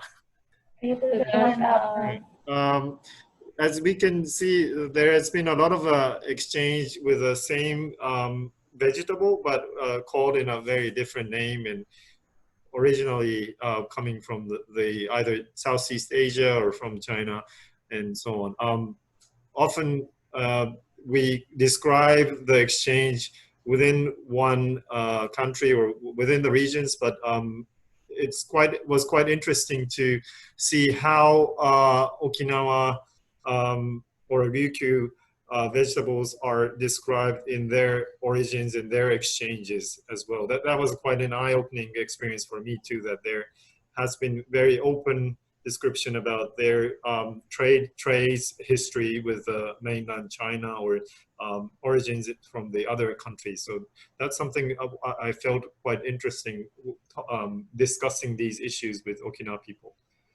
One more very interesting point when I was with this farmer was that he plants these traditional handama in the back, at the back of the farm, which was in the presentation, to avoid the typhoon strong winds. So there are some types of adaptive measures that they do for either for tradition or from new measures for climate change with a more frequent occurrence of these extreme weather, so which we are experiencing also today. So that's something quite interesting when we look at the how farmers are coping with these climate change, or has been coping with the typhoons. And shima yasai in the Okinawa is a vegetable that adapted to very strong sea winds, rainfalls, and so on. So they're short, smaller in size, and may not be so big and shiny like a mass-produced vegetable, but they have their own strengths in adapting to a different, I think, environment. But again, thank you for the Ginoza High School students, and your presentation has been very, very good, and I'm sure that the viewers has been the same view. Now I would like to move on to our own presentation in the okay, so I would like to share the slide with you now. If I hope you can see this now. This is a short presentation we prepared together with my teammates, Dr. Uchiyama, who just gave a comment, and Dr. Miyake, who will be giving comments after Professor Horie at the Gifu University. And Ms. Kambe-san has been very helpful preparing this presentation and also organizing the high school presentation by high school students. Thank you. We talk a bit about the washoku, or Japanese traditional food and traditional vegetable at the beginning. there has been said that there are 3 elements of washoku. Washoku is also slightly difficult concept to define, and I don't think there is a uniform definition, but this has been registered as world's intangible heritage together at the same time when Korea registered their kimchi making. And these are the elements that are often referred to as the elements of washoku, traditional Japanese meal, one soup, miso soup often, and 3 different types of meal. Yeah, but of course in the ancient time this was also different for Aristotle and different types, but this has been often said. And this is an example from Kaga traditional vegetable, and they made a very beautiful chopsticks and describing what type of traditional vegetable exists, or heron vegetable exists in the region. As I will show you later, there are some discrepancy amongst these different types of same traditional vegetable groups. For example, the kinjiso is something that we mentioned earlier in the presentation. That's one traditional vegetable, but very well known are the ones in the middle, the kaga renkon here, the luteus, and then the other one is the sweet potatoes. But these 2 are very well known and produced in a large volume and sold at a very relatively high price with a stable production. But the rest is facing a little bit of a difficulty, and some are only used for New Year's Day's diet. So these are a little bit the ones with a difficulty. There are some similarities and differences, for example, with the Korean ways of how you allocate your food. This is something I experienced also when I was a visiting professor in SNU, which was always quite interesting. Yeah, you never bring up your soup, but you leave the soup on the table and you eat it with a spoon. So that's, for example, quite different for us. So that's something that that I had to learn. Yeah. And washoku, it means collectively what we call as a Japanese cuisine, but there are several books on this topic. So if you want to go into more detailed definitions or more different views, that's fine. You'll find enough literature on this topic, and we can continue discussions on this.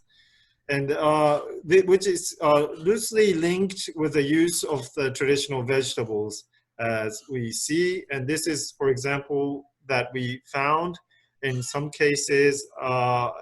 And today we heard from, for example, about the Aichi prefecture, and we also heard about Okinawa prefecture. And we also heard from the Shizuoka traditional vegetables. So there are different groups, and of course the famous ones are the Kyoto traditional vegetable, or Kyo-yasai in Japanese. And Professor Egashira has been very active in the Yamagata prefectures, and there are some types of traditional vegetable also in these regions. Also in the NHK, there were some discussions, you know, where these vegetables comes from, is it, and they're showing different parts of the origins and so on, which are increasingly possible to identify scientifically with the DNA analysis and so on, but a lot of them shows exchanges. These are the example which we looked into in the Kaga regions, and we were looking at the agricultural products with these regional names, regional brandings. In 2011, the area was registered as a GS by FAO, which is a globally important agricultural heritage systems. And also there was a bullet train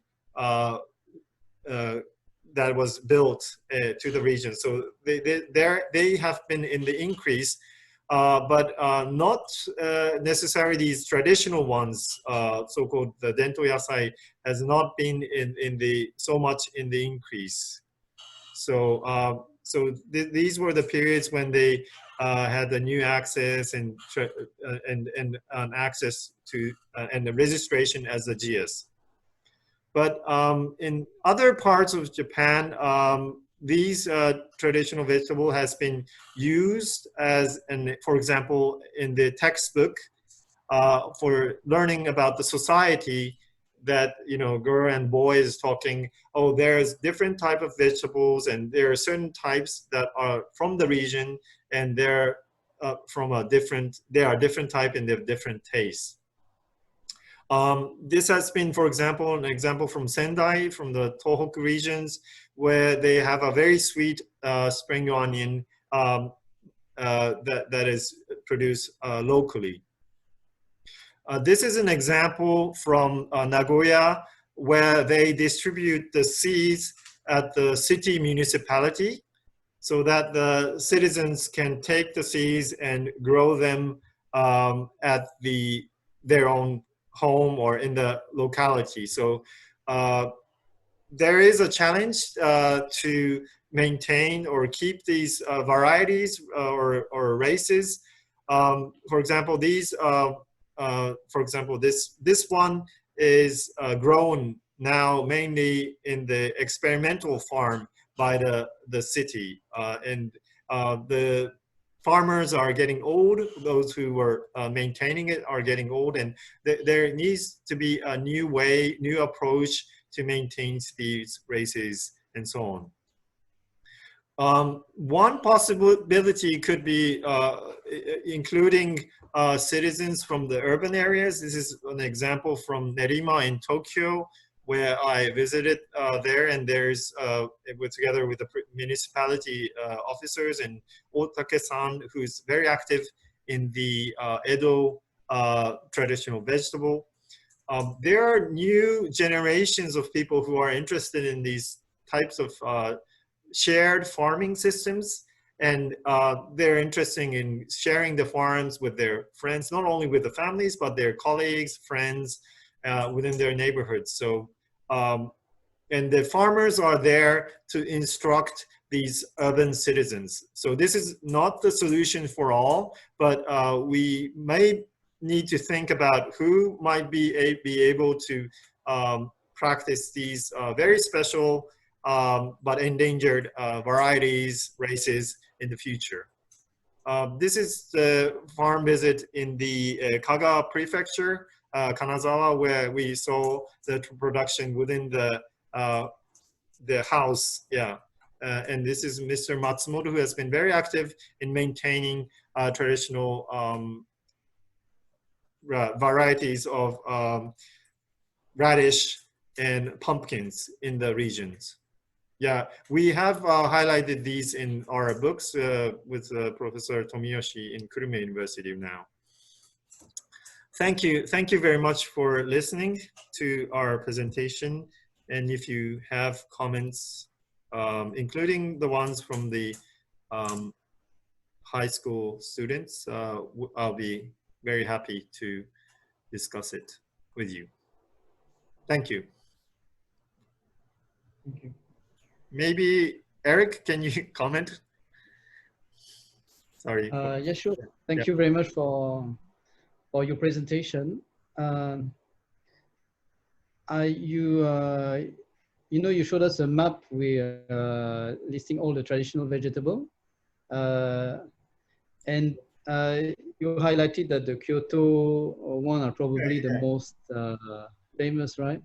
So that makes me think, is there's a kind of hierarchy between these traditional vegetables? Because you say the Kyoto ones are the most famous. So what is the reason for this fame? Can you see the map now I'm showing? Can you see? Yes, yes. Okay, good. So I wouldn't say a hierarchy, but we checked which one is best known. And Okay. Kyoto was the most known traditional vegetable, and the kaga, the one in Kanazawa, was the second best known, although we asked in Kanazawa. So even in Kanazawa, people were more aware of the Kyoto vegetable than their own ones. But the kaga vegetable, traditional vegetable, is also well known. This is something I show in this very vague concept of traditional vegetable. You see the Kyoto vegetable has, an Edo vegetable has a very strict timeline of defining. It has to be before 1867, before the Meiji period, so the Edo period. While the Aichi and Mie, we define it here. For example, in Aichi, we say several decades ago, which means the vegetable we just introduced now can be a traditional vegetable in 50 years or something. So this one is a moving type of thing. And a lot of the traditional vegetable in Japan, say before the war, so before 1945, if they were produced before the war period. And there are some vague ones which just says long ago, more maybe anthropogenic, but quite interesting.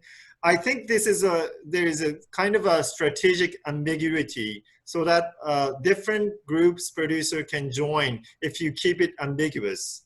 While those has a very strict or a strong producer, or they're proud of a traditionality, then they can go with a very strict rule ones. So that'll be my response about your Kyōyasai discussion. Okay, thank you very much. Yeah. So there are quite different types of, there is a multi-layer of definition in time, and also this is an example from Thailand, but sometimes even the space can be multi-layered. So sometimes it originate, it's produced in several prefectures. Sometimes one prefecture starts the branding or the naming, and then it spreads out to a larger scope. So this type of multi-layeredness in the space and time is something that we are interested in. Yeah. Okay. Thank you so much. So, Bill, yes, I have a question. You mentioned the city provided the seed with the citizen, the seed of the traditional vegetable. Yeah. It is the strategy. It can be interpreted as one strategy of urban agriculture using the traditional vegetable. Well, I don't know how mainstream it can become, and there are some types of discussion we're now having with the law about these whole system, but it needs to be, I think, produced in a different way than, as you said, with a market-oriented product. So that's one of the topic, and my suggestion was that if the citizens are doing it not for more for their leisure, or more for their how do you say for hobby type of activities, or for education, for example, for school children, often for those programs in school curriculum, they produce something that is from the regions, and they learn about history, they learn about the characteristic of the vegetable. So that's the area, I think, where this could potentially or are already contributing to maintenance of these vegetable. But yeah, that's a very niche, maybe compared to mass production, that's as amount, that's a very limited amount. I agree, yeah, I have to admit. Okay, thank you. It's not a solution, but it's a sprout of a new maybe way of producing. Yeah. So that was from us. Thank you again for Ginoza High School and collaboration with us, and that's been a great opportunity I haven't met you physically, but I hope to do so in a very near future. And again, thank you. And if you want to join the discussion, please comment. Yeah. So, thank you very much, students. Okay, so we're a bit behind the schedule, but I would like to now move on to the next presentation by Professor Horie from Gifu University. If you can share your slides now and start. She actually, Dr. Horie was with us in Nagoya University until this March, but she was sort of promoted, and she's now with the Gifu University, which is another neighboring prefecture from Aichi. So the floor is yours. Can you see the slide? Yep, yep. Yeah. Okay. Thank you for your introduction. Good afternoon. My name is Mio Horie from Gifu University, and my talk today is about the recipes of Yunnan mushrooms. Before that, I would like to introduce myself a little bit, and I want to talk a little bit about why I joined this project. My major is cultural anthropology, and I conduct my research about the Lafu people, one of the ethnic minorities living in the hills of southwestern Yunnan in China and northern Myanmar. I have been in Yunnan for almost 3 years for my fieldwork, and since 2016 to 2019, as introduced by Kosaka Sensei, I belonged to Nagoya University, and then I met Kosaka Sensei, and he invited me to join this project. And from this April, I moved to Gifu University. So I'm not the original member of this project, but because I did my fieldwork in Yunnan, so Kosaka Sensei found me and he invited me to join this project. And in my understanding, my mission, my task in this project is in focusing on Yunnan's local food, mushrooms, and so the recipes in both recipes, and I write the recipes in both Japanese and Chinese. But actually, I am a cultural anthropologist, and although I know a little bit about mushroom in Lafu areas, but I'm not any kind of specialist of mushrooms. So,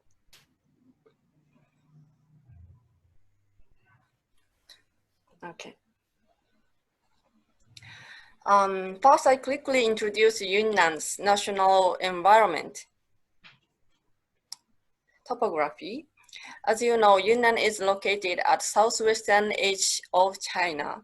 This area is the joint of the Indian plate and Eurasian plate.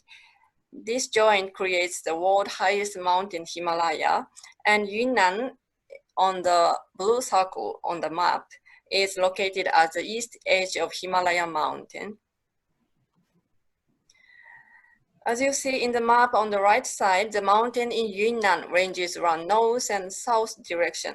This geographical situation brought the diversity of its elevation and latitude.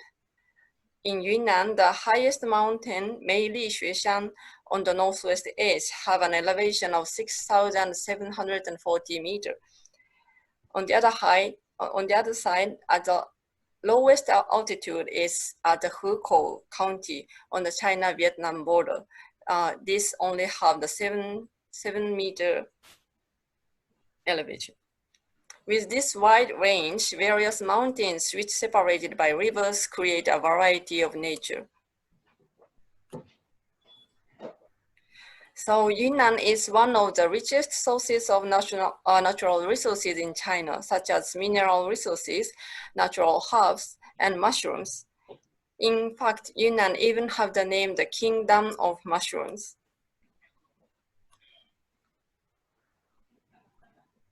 If you go to Yunnan in early summer, you can see this big mushroom market. You will be amazed by the variety of these kind of mushrooms.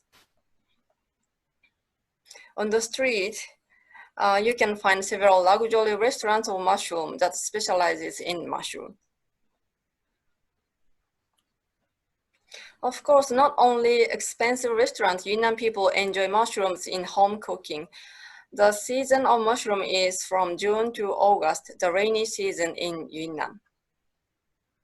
I think it is mainly same as in Japan. Then I introduced some mushrooms unique in Japan, in Yunnan, sorry.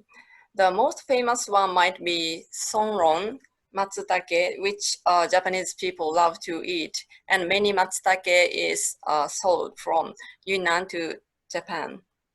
Other than that, gambajin, qintoujin, jizong, niuganjin is very much famous Yunnan mushroom in China. Some of these are not entirely Yunnan native, but it is produced in Yunnan in many quantities and it's of good quality and low price. The main habitats of these mushrooms are like this. Sonron, matsutake, and qintoujin is found mainly in northwestern Yunnan. Gambajin is found in central Yunnan, and jizong is on the border of Guizhou and Guangxi. Niuganjin can be found almost every mountain in Yunnan.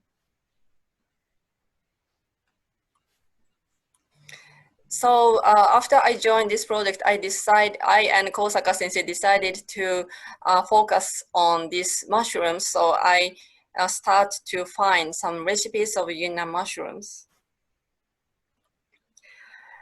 In order to solve the recipes, the best way is to go to Yunnan and learn cooking from local people. But unfortunately, I could not go to Yunnan after I joined this project. So I used the book named Yunnan Jia Chang Cai, Yunnan's Daily Foods, written by Wu Meiqing.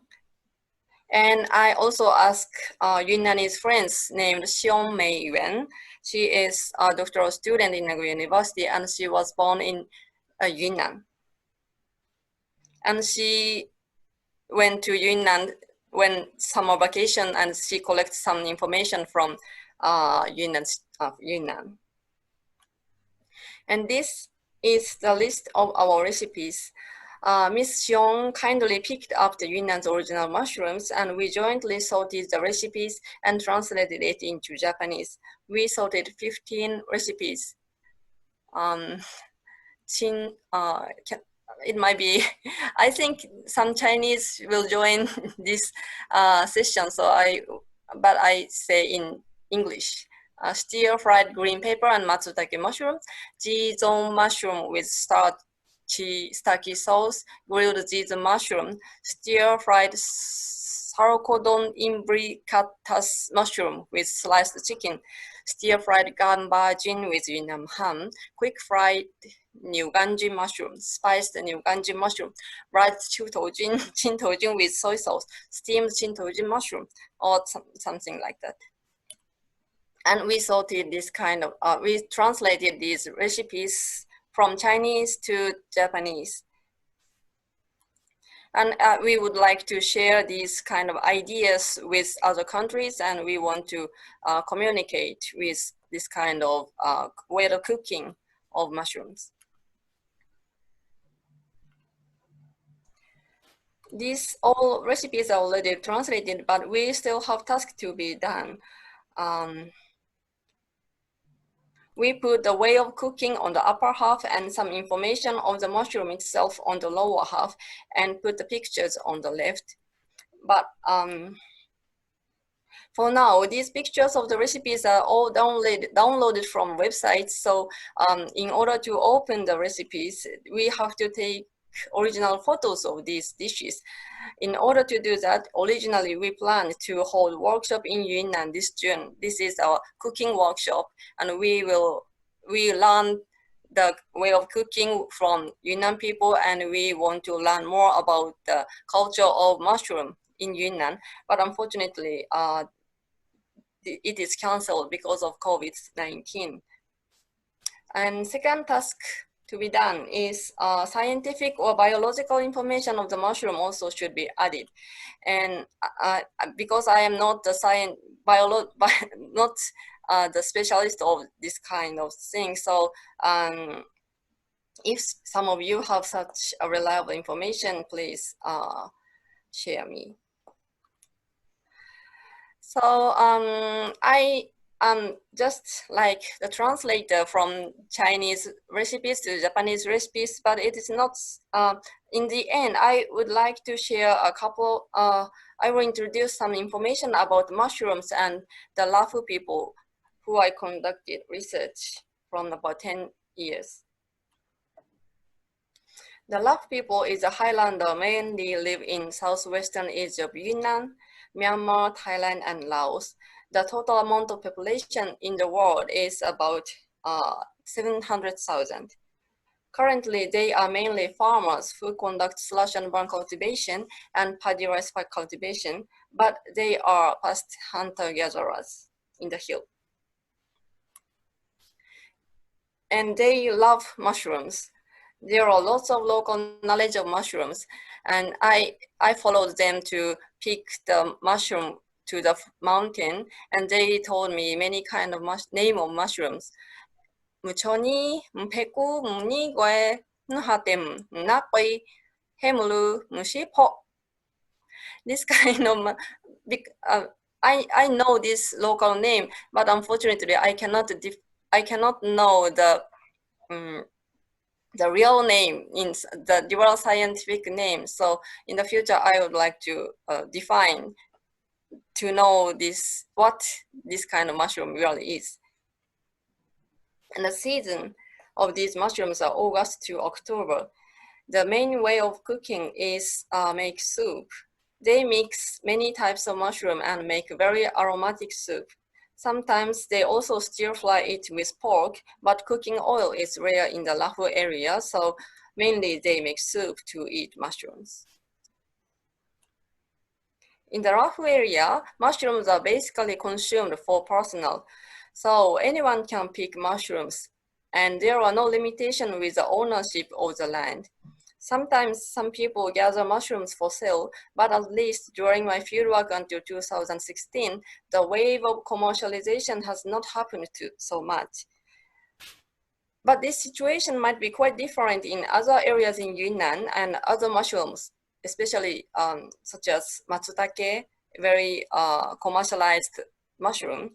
So in order to know the local situation, I wish I can hold a real workshop in Yunnan and eat mushroom with them. And I also welcome more information on mushroom in other countries. Thank you. Thank you, Professor Horis. This is call for experts, those who might be watching the YouTube, if they can contribute, identifying some of the, that'll be very valuable contribution to our project. And I'm a bit, sorry that this June mushroom cooking workshop could not take place in Yunnan. But we really hope that this situation will, improve, and we will have the chance to meet, of course, face to face, including you, Eric, and Misun. But at this difficult time, we have to do this type of teleconferencing. But your contribution has been very valuable, and I'm sorry I pushed in the very yes, sure. The difficult task to you on the mushroom recipe. But I didn't know that Yunnan is a kingdom of mushroom. That's something I learned today. And I also want to point out that the Conference of the Parties to the Convention on Biological Diversity, the CBD COP 15, will take place in Yunnan next year in 2021, we hope. It's tentative, but May, towards the, I think in next year, which was originally planned October this year. Unfortunately, it was postponed, of course, due to the COVID-19. But it's a very symbolic place as a hotspot of biodiversity, as well as the many ethnic minorities are there, and also I think it really represents the diversity in China as well as the Asia. And Nagoya hosted the COP10 in 2010. and we discussed this biological resources and so on, and agreed on Nagoya Protocol in 2010. So it's a very symbolic, and Nagoya Protocol started in Korea in 2014 when the 50 parties ratified it. So these three countries had, you know, a sequence of hosting the CBD COP between 2010 to 2021 now. But so it's a quite a symbolic case that you have presented in Yunnan. Thank you. So Eric or Misun, if you have comments on.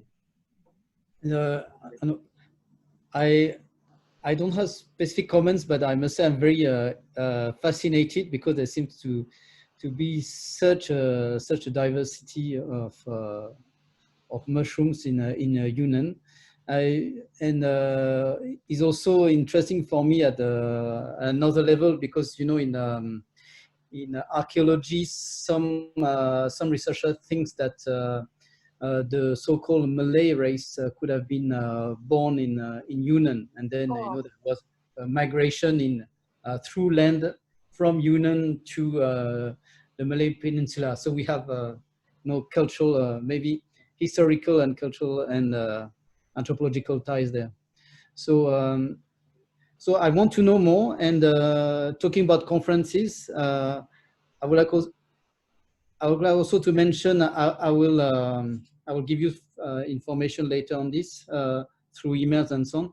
But we'll also have a Food and Society conference in 2021 in Malaysia, if you're interested. I know 2021 probably a lot of backlog conferences happening, but ours will be 16 to 18 June, and will be in East Malaysia, meaning, you know, the Borneo Island, in the state of Sarawak, Kuching. And the theme is food and social inequalities. And we'll be in a very nice place. If you like Borneo and you want to visit the, you know, to know a bit more about the edible flora of Borneo, you're most welcome. And we'll do a lot of post-conference trips as well. And the signature of our conference is try to mix the academia and as well with practitioners. So there will also be chefs, there will be farmers and everything. So I don't want to over promote the conference, so I will send you some information later. Thank you. Yeah, please share the information. We can put it on the website and so on. Okay. Yeah. Misun? Thank you for the presentation. Everything comes in the community, is this the mushroom, the culture, and they have the mushroom, the traditional mushroom culture, and it is a big part of the community income from the mushroom in Yunnan province. I'm not sure. It is the culture and it is the market and it is how big portion of the community income from the mushroom.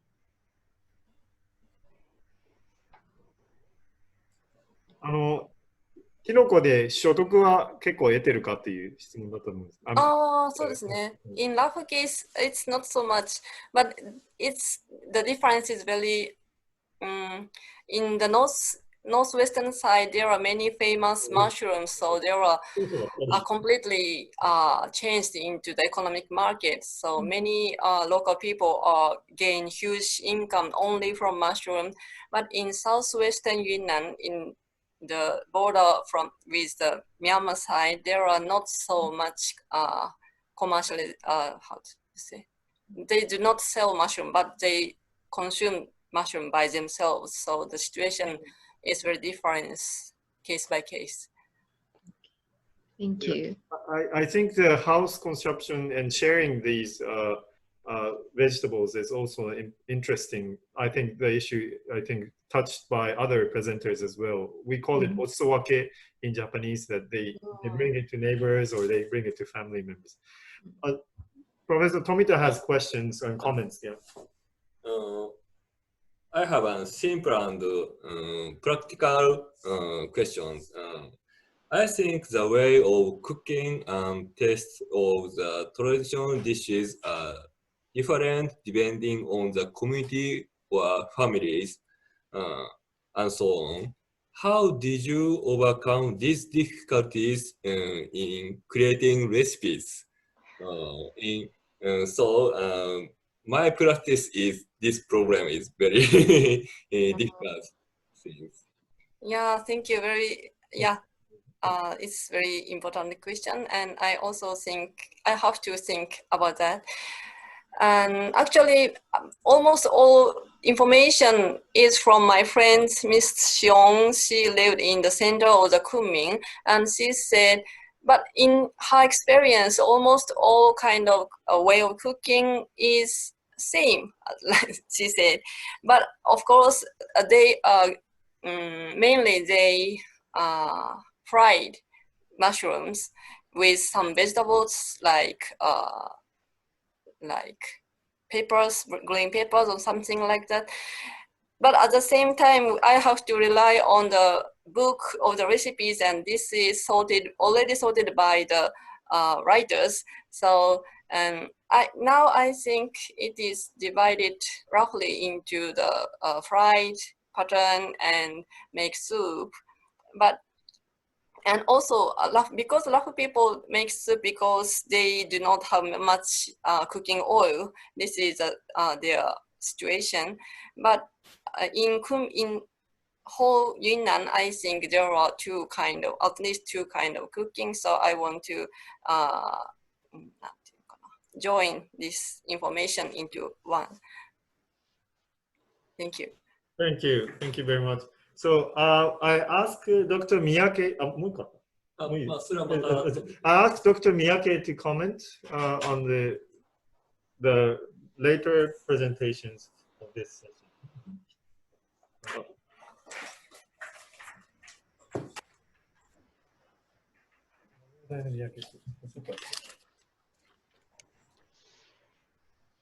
Hello, my name is Yoshitaka Miyake, and I now work in Nagoya University. And so now, please allow me to comment on the presentation, especially the last two presentations. So at the same time, I might include some of the things before the two presentations.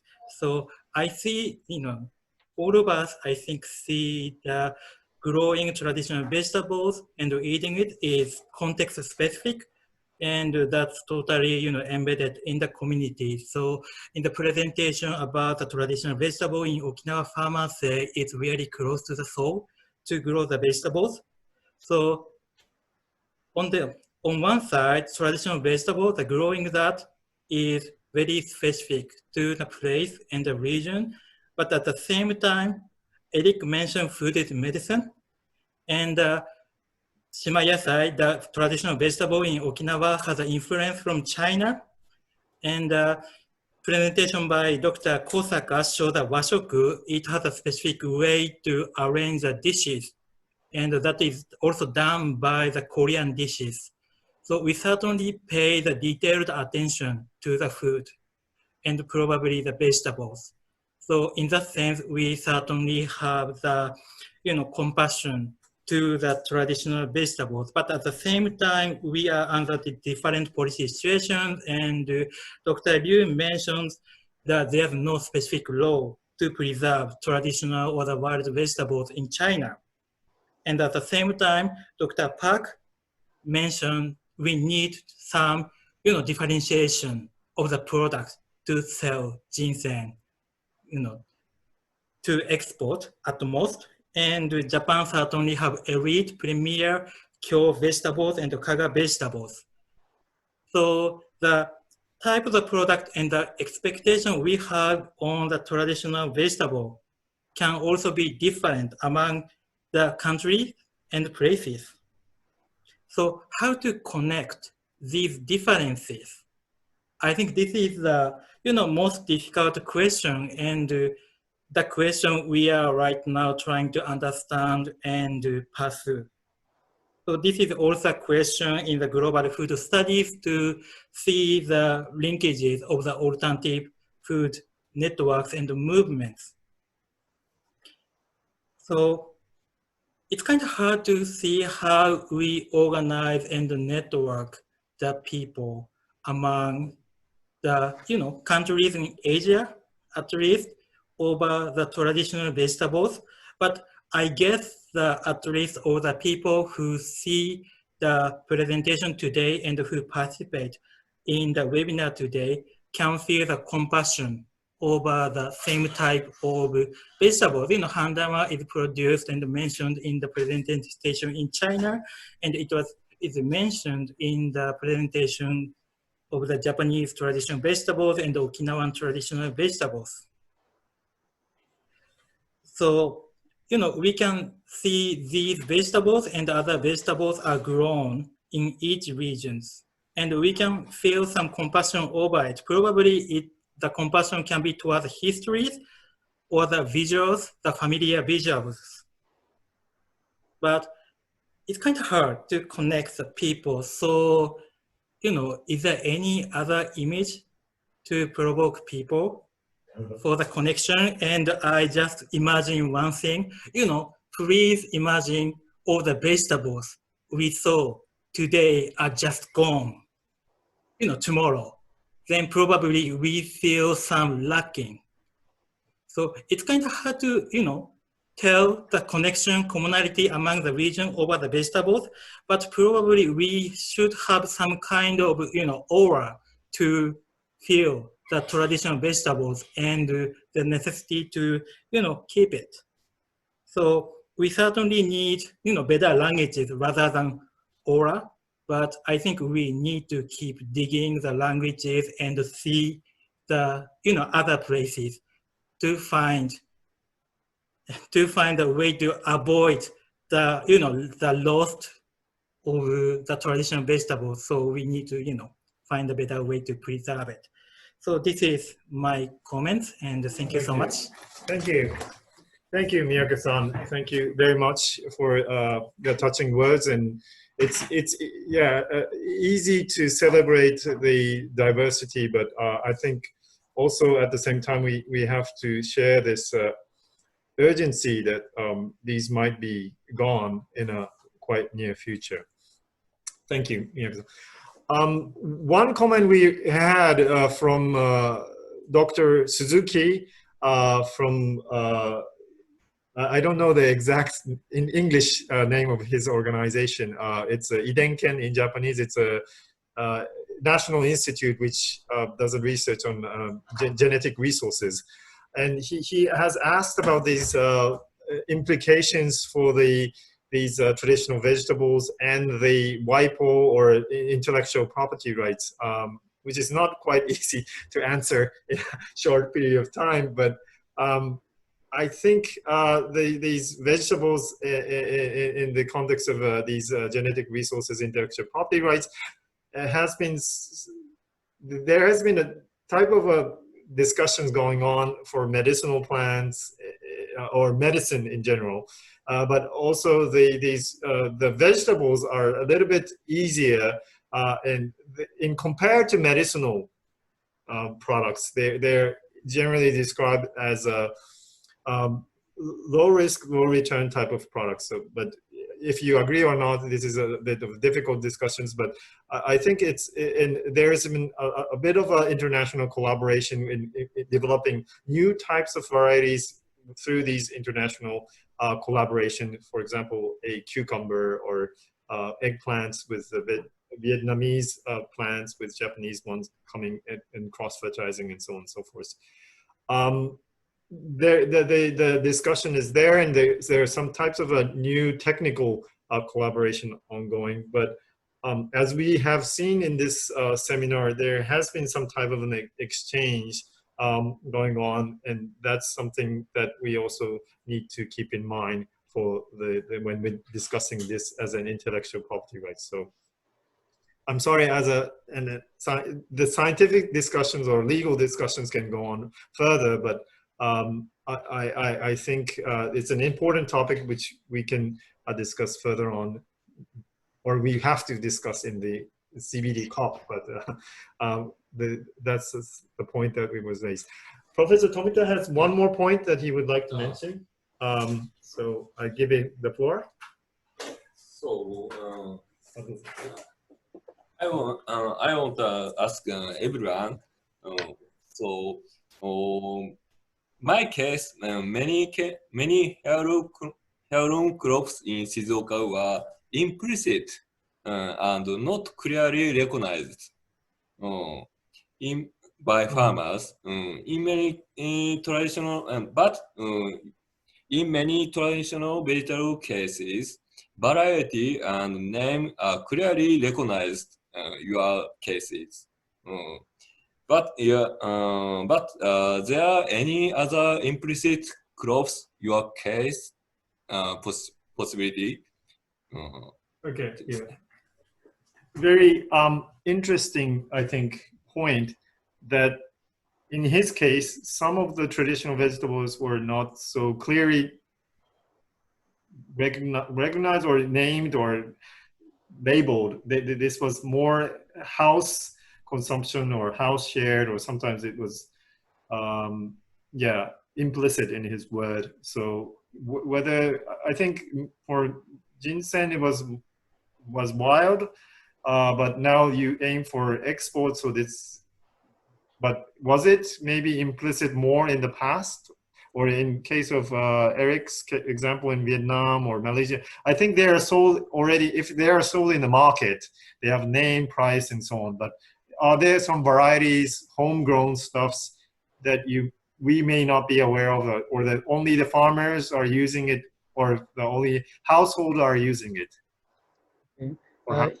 If I may, I think in our case, maybe it's not exactly. I wouldn't use the term implicit, but there's something similar that's happening in, I think it takes place in Malaysian society, is that some of, the ulam have mentioned before, is not recognized nor accepted at the same level across ethnic boundaries, because Malaysia is a multi-ethnic society.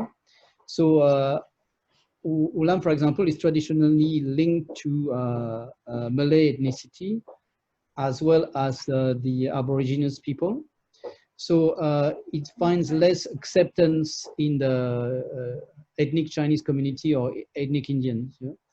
And that's one of the things, one of the barriers we want to break down with this work with the Toyota Foundation, because the health benefits are for everyone. They shouldn't be contingent to any groups. That's one obstacle that we have to acknowledge and then fight as well. The other one would be maybe social status, because today ulam is perceived as not so interesting, not so sophisticated kind of edible flora. So it carries little charisma, or it's for peasants and farmers in the countryside. So the one who lives in the city, you have higher social status. They don't want to be seen as eating ulam. They want to be seen as eating, imported salad from Australia, or Nordic herbs,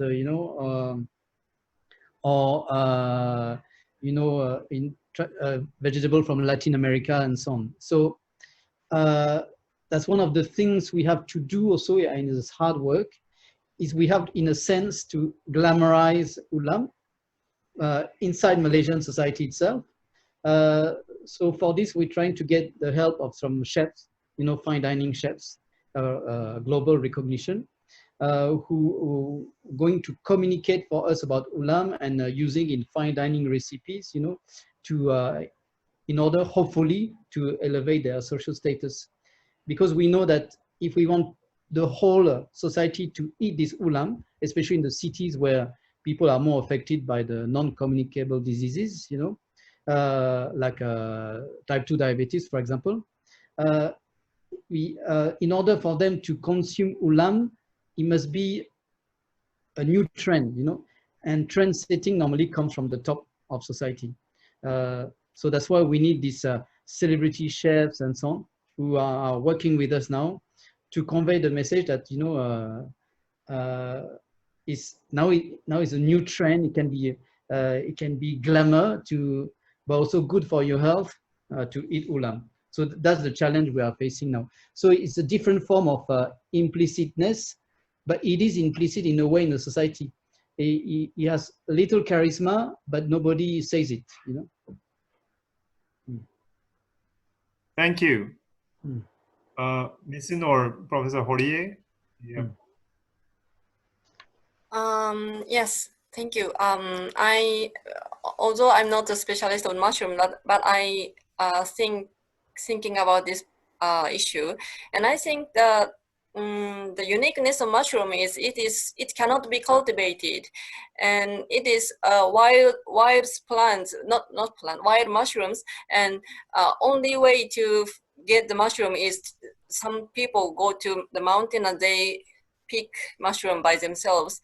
And in thinking about current Yunnan situation, Yunnan want to promote the region as green area, and they want to promote the wild mushroom or wild something and clean air or something like that. So I think mushroom in Yunnan is already very famous in China, and many people want to eat the mushroom in Yunnan. So in contrast to the other local vegetable case, I think to keep mushroom is to prevent some kind of commercialization in there. As you see, already many big mushroom markets is available in Kunming, and many people from outside want to buy original wild mushroom and come to Yunnan. So I think this is different between mushroom and vegetable. But I want to say something about the other case. And in my Lahu area, there are many, as you see, Yunnan is origin of rice, and there are originally many kind of rice seeds there. But after that, many new rice came to the Lahu area, and they now do not cultivate the original not wild, but original traditional rice. So the traditional rice is decreased and they will be lost. But interesting case is that after one old women keep making local alcohol there, and only way to make this alcohol is using this traditional rice. So only these old women keep this wild seeds of the rice, and this is one way to keep the traditional seeds of the rice.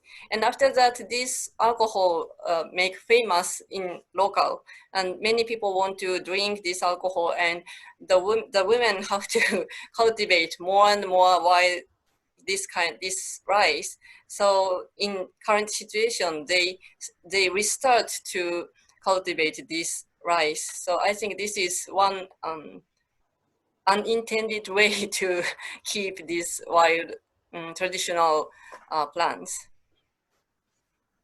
This case is very interesting. It's very similar in the Shizuoka crops. One person cultivate for very specific use case is a lot of case in the Shizuoka. It's very similar.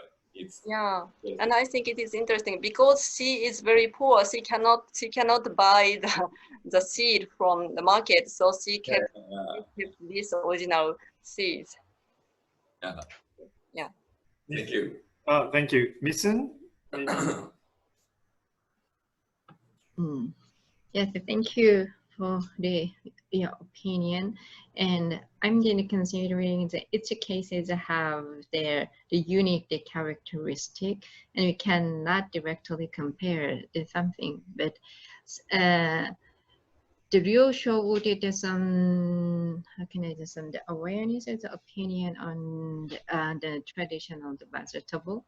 In the Korean case, we consumed for a long time the traditional vegetable, including wild simulated and wild ginsengs. But we have, I think we have a few evidence, the preference or the demand on the traditional vegetable, although we are consuming the traditional vegetable.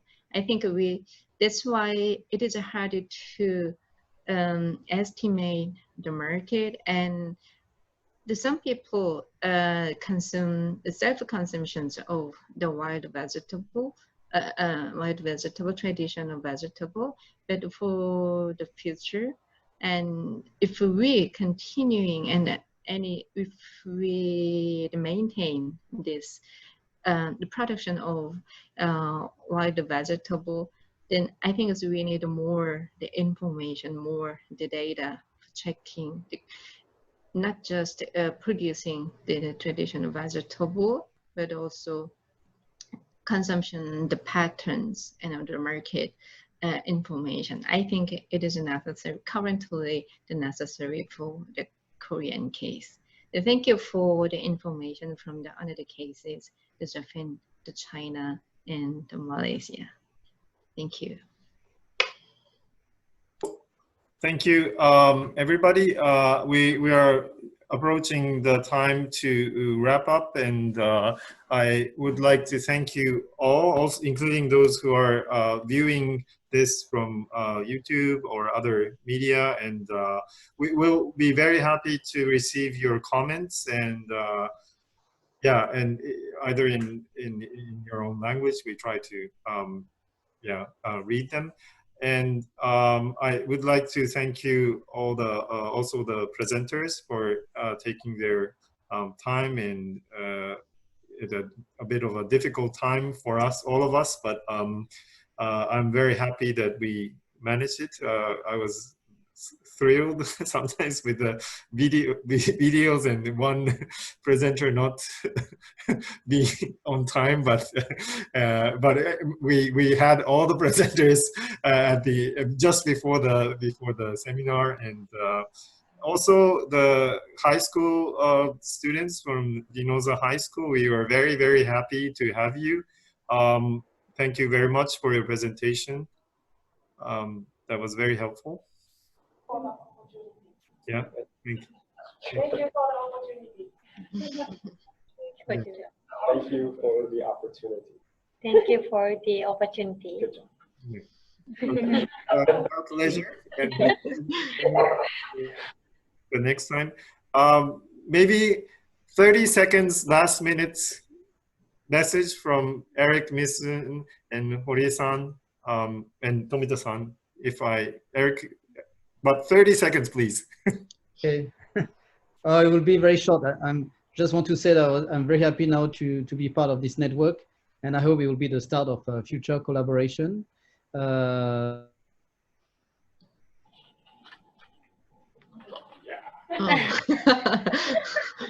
It's a perfect time.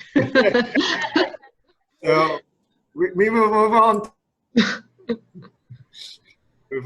Listen, maybe you can join. Okay, thank you for it's interesting the webinar. I'm not an expert in wild simulated sensing, but I can learn a lot, and I got some ideas through the webinar. Thank you for inviting me, and thank you for the sharing this time. Thank you. Eric, you want to recap? You have 10 seconds left. Okay. No, I was just saying that I'm very glad to be part now of this network and to meet new colleagues with fascinating research. And I know that we can meet and collaborate in the near future, whether it's in Malaysia next year or somewhere else.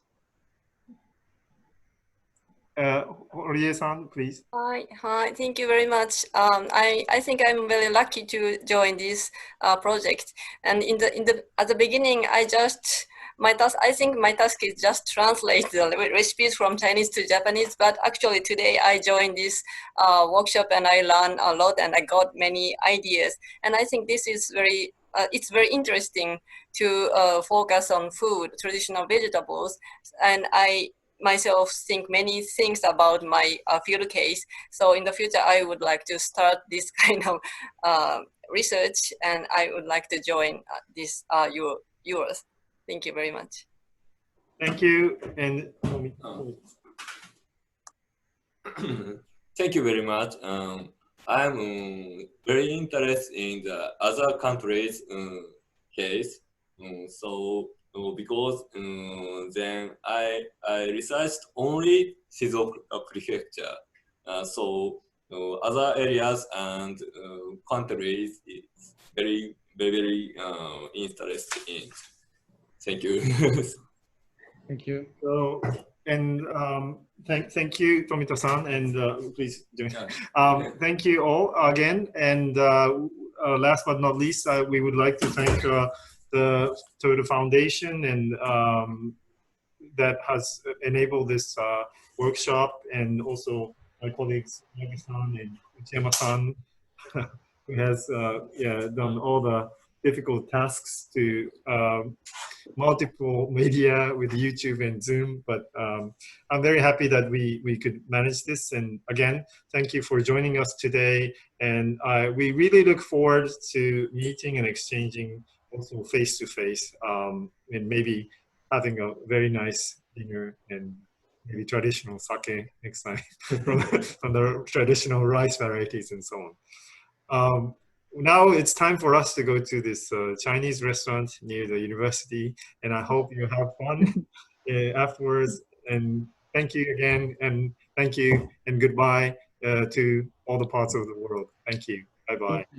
Okay, thank you. Bye. Bye. Take care. Bye.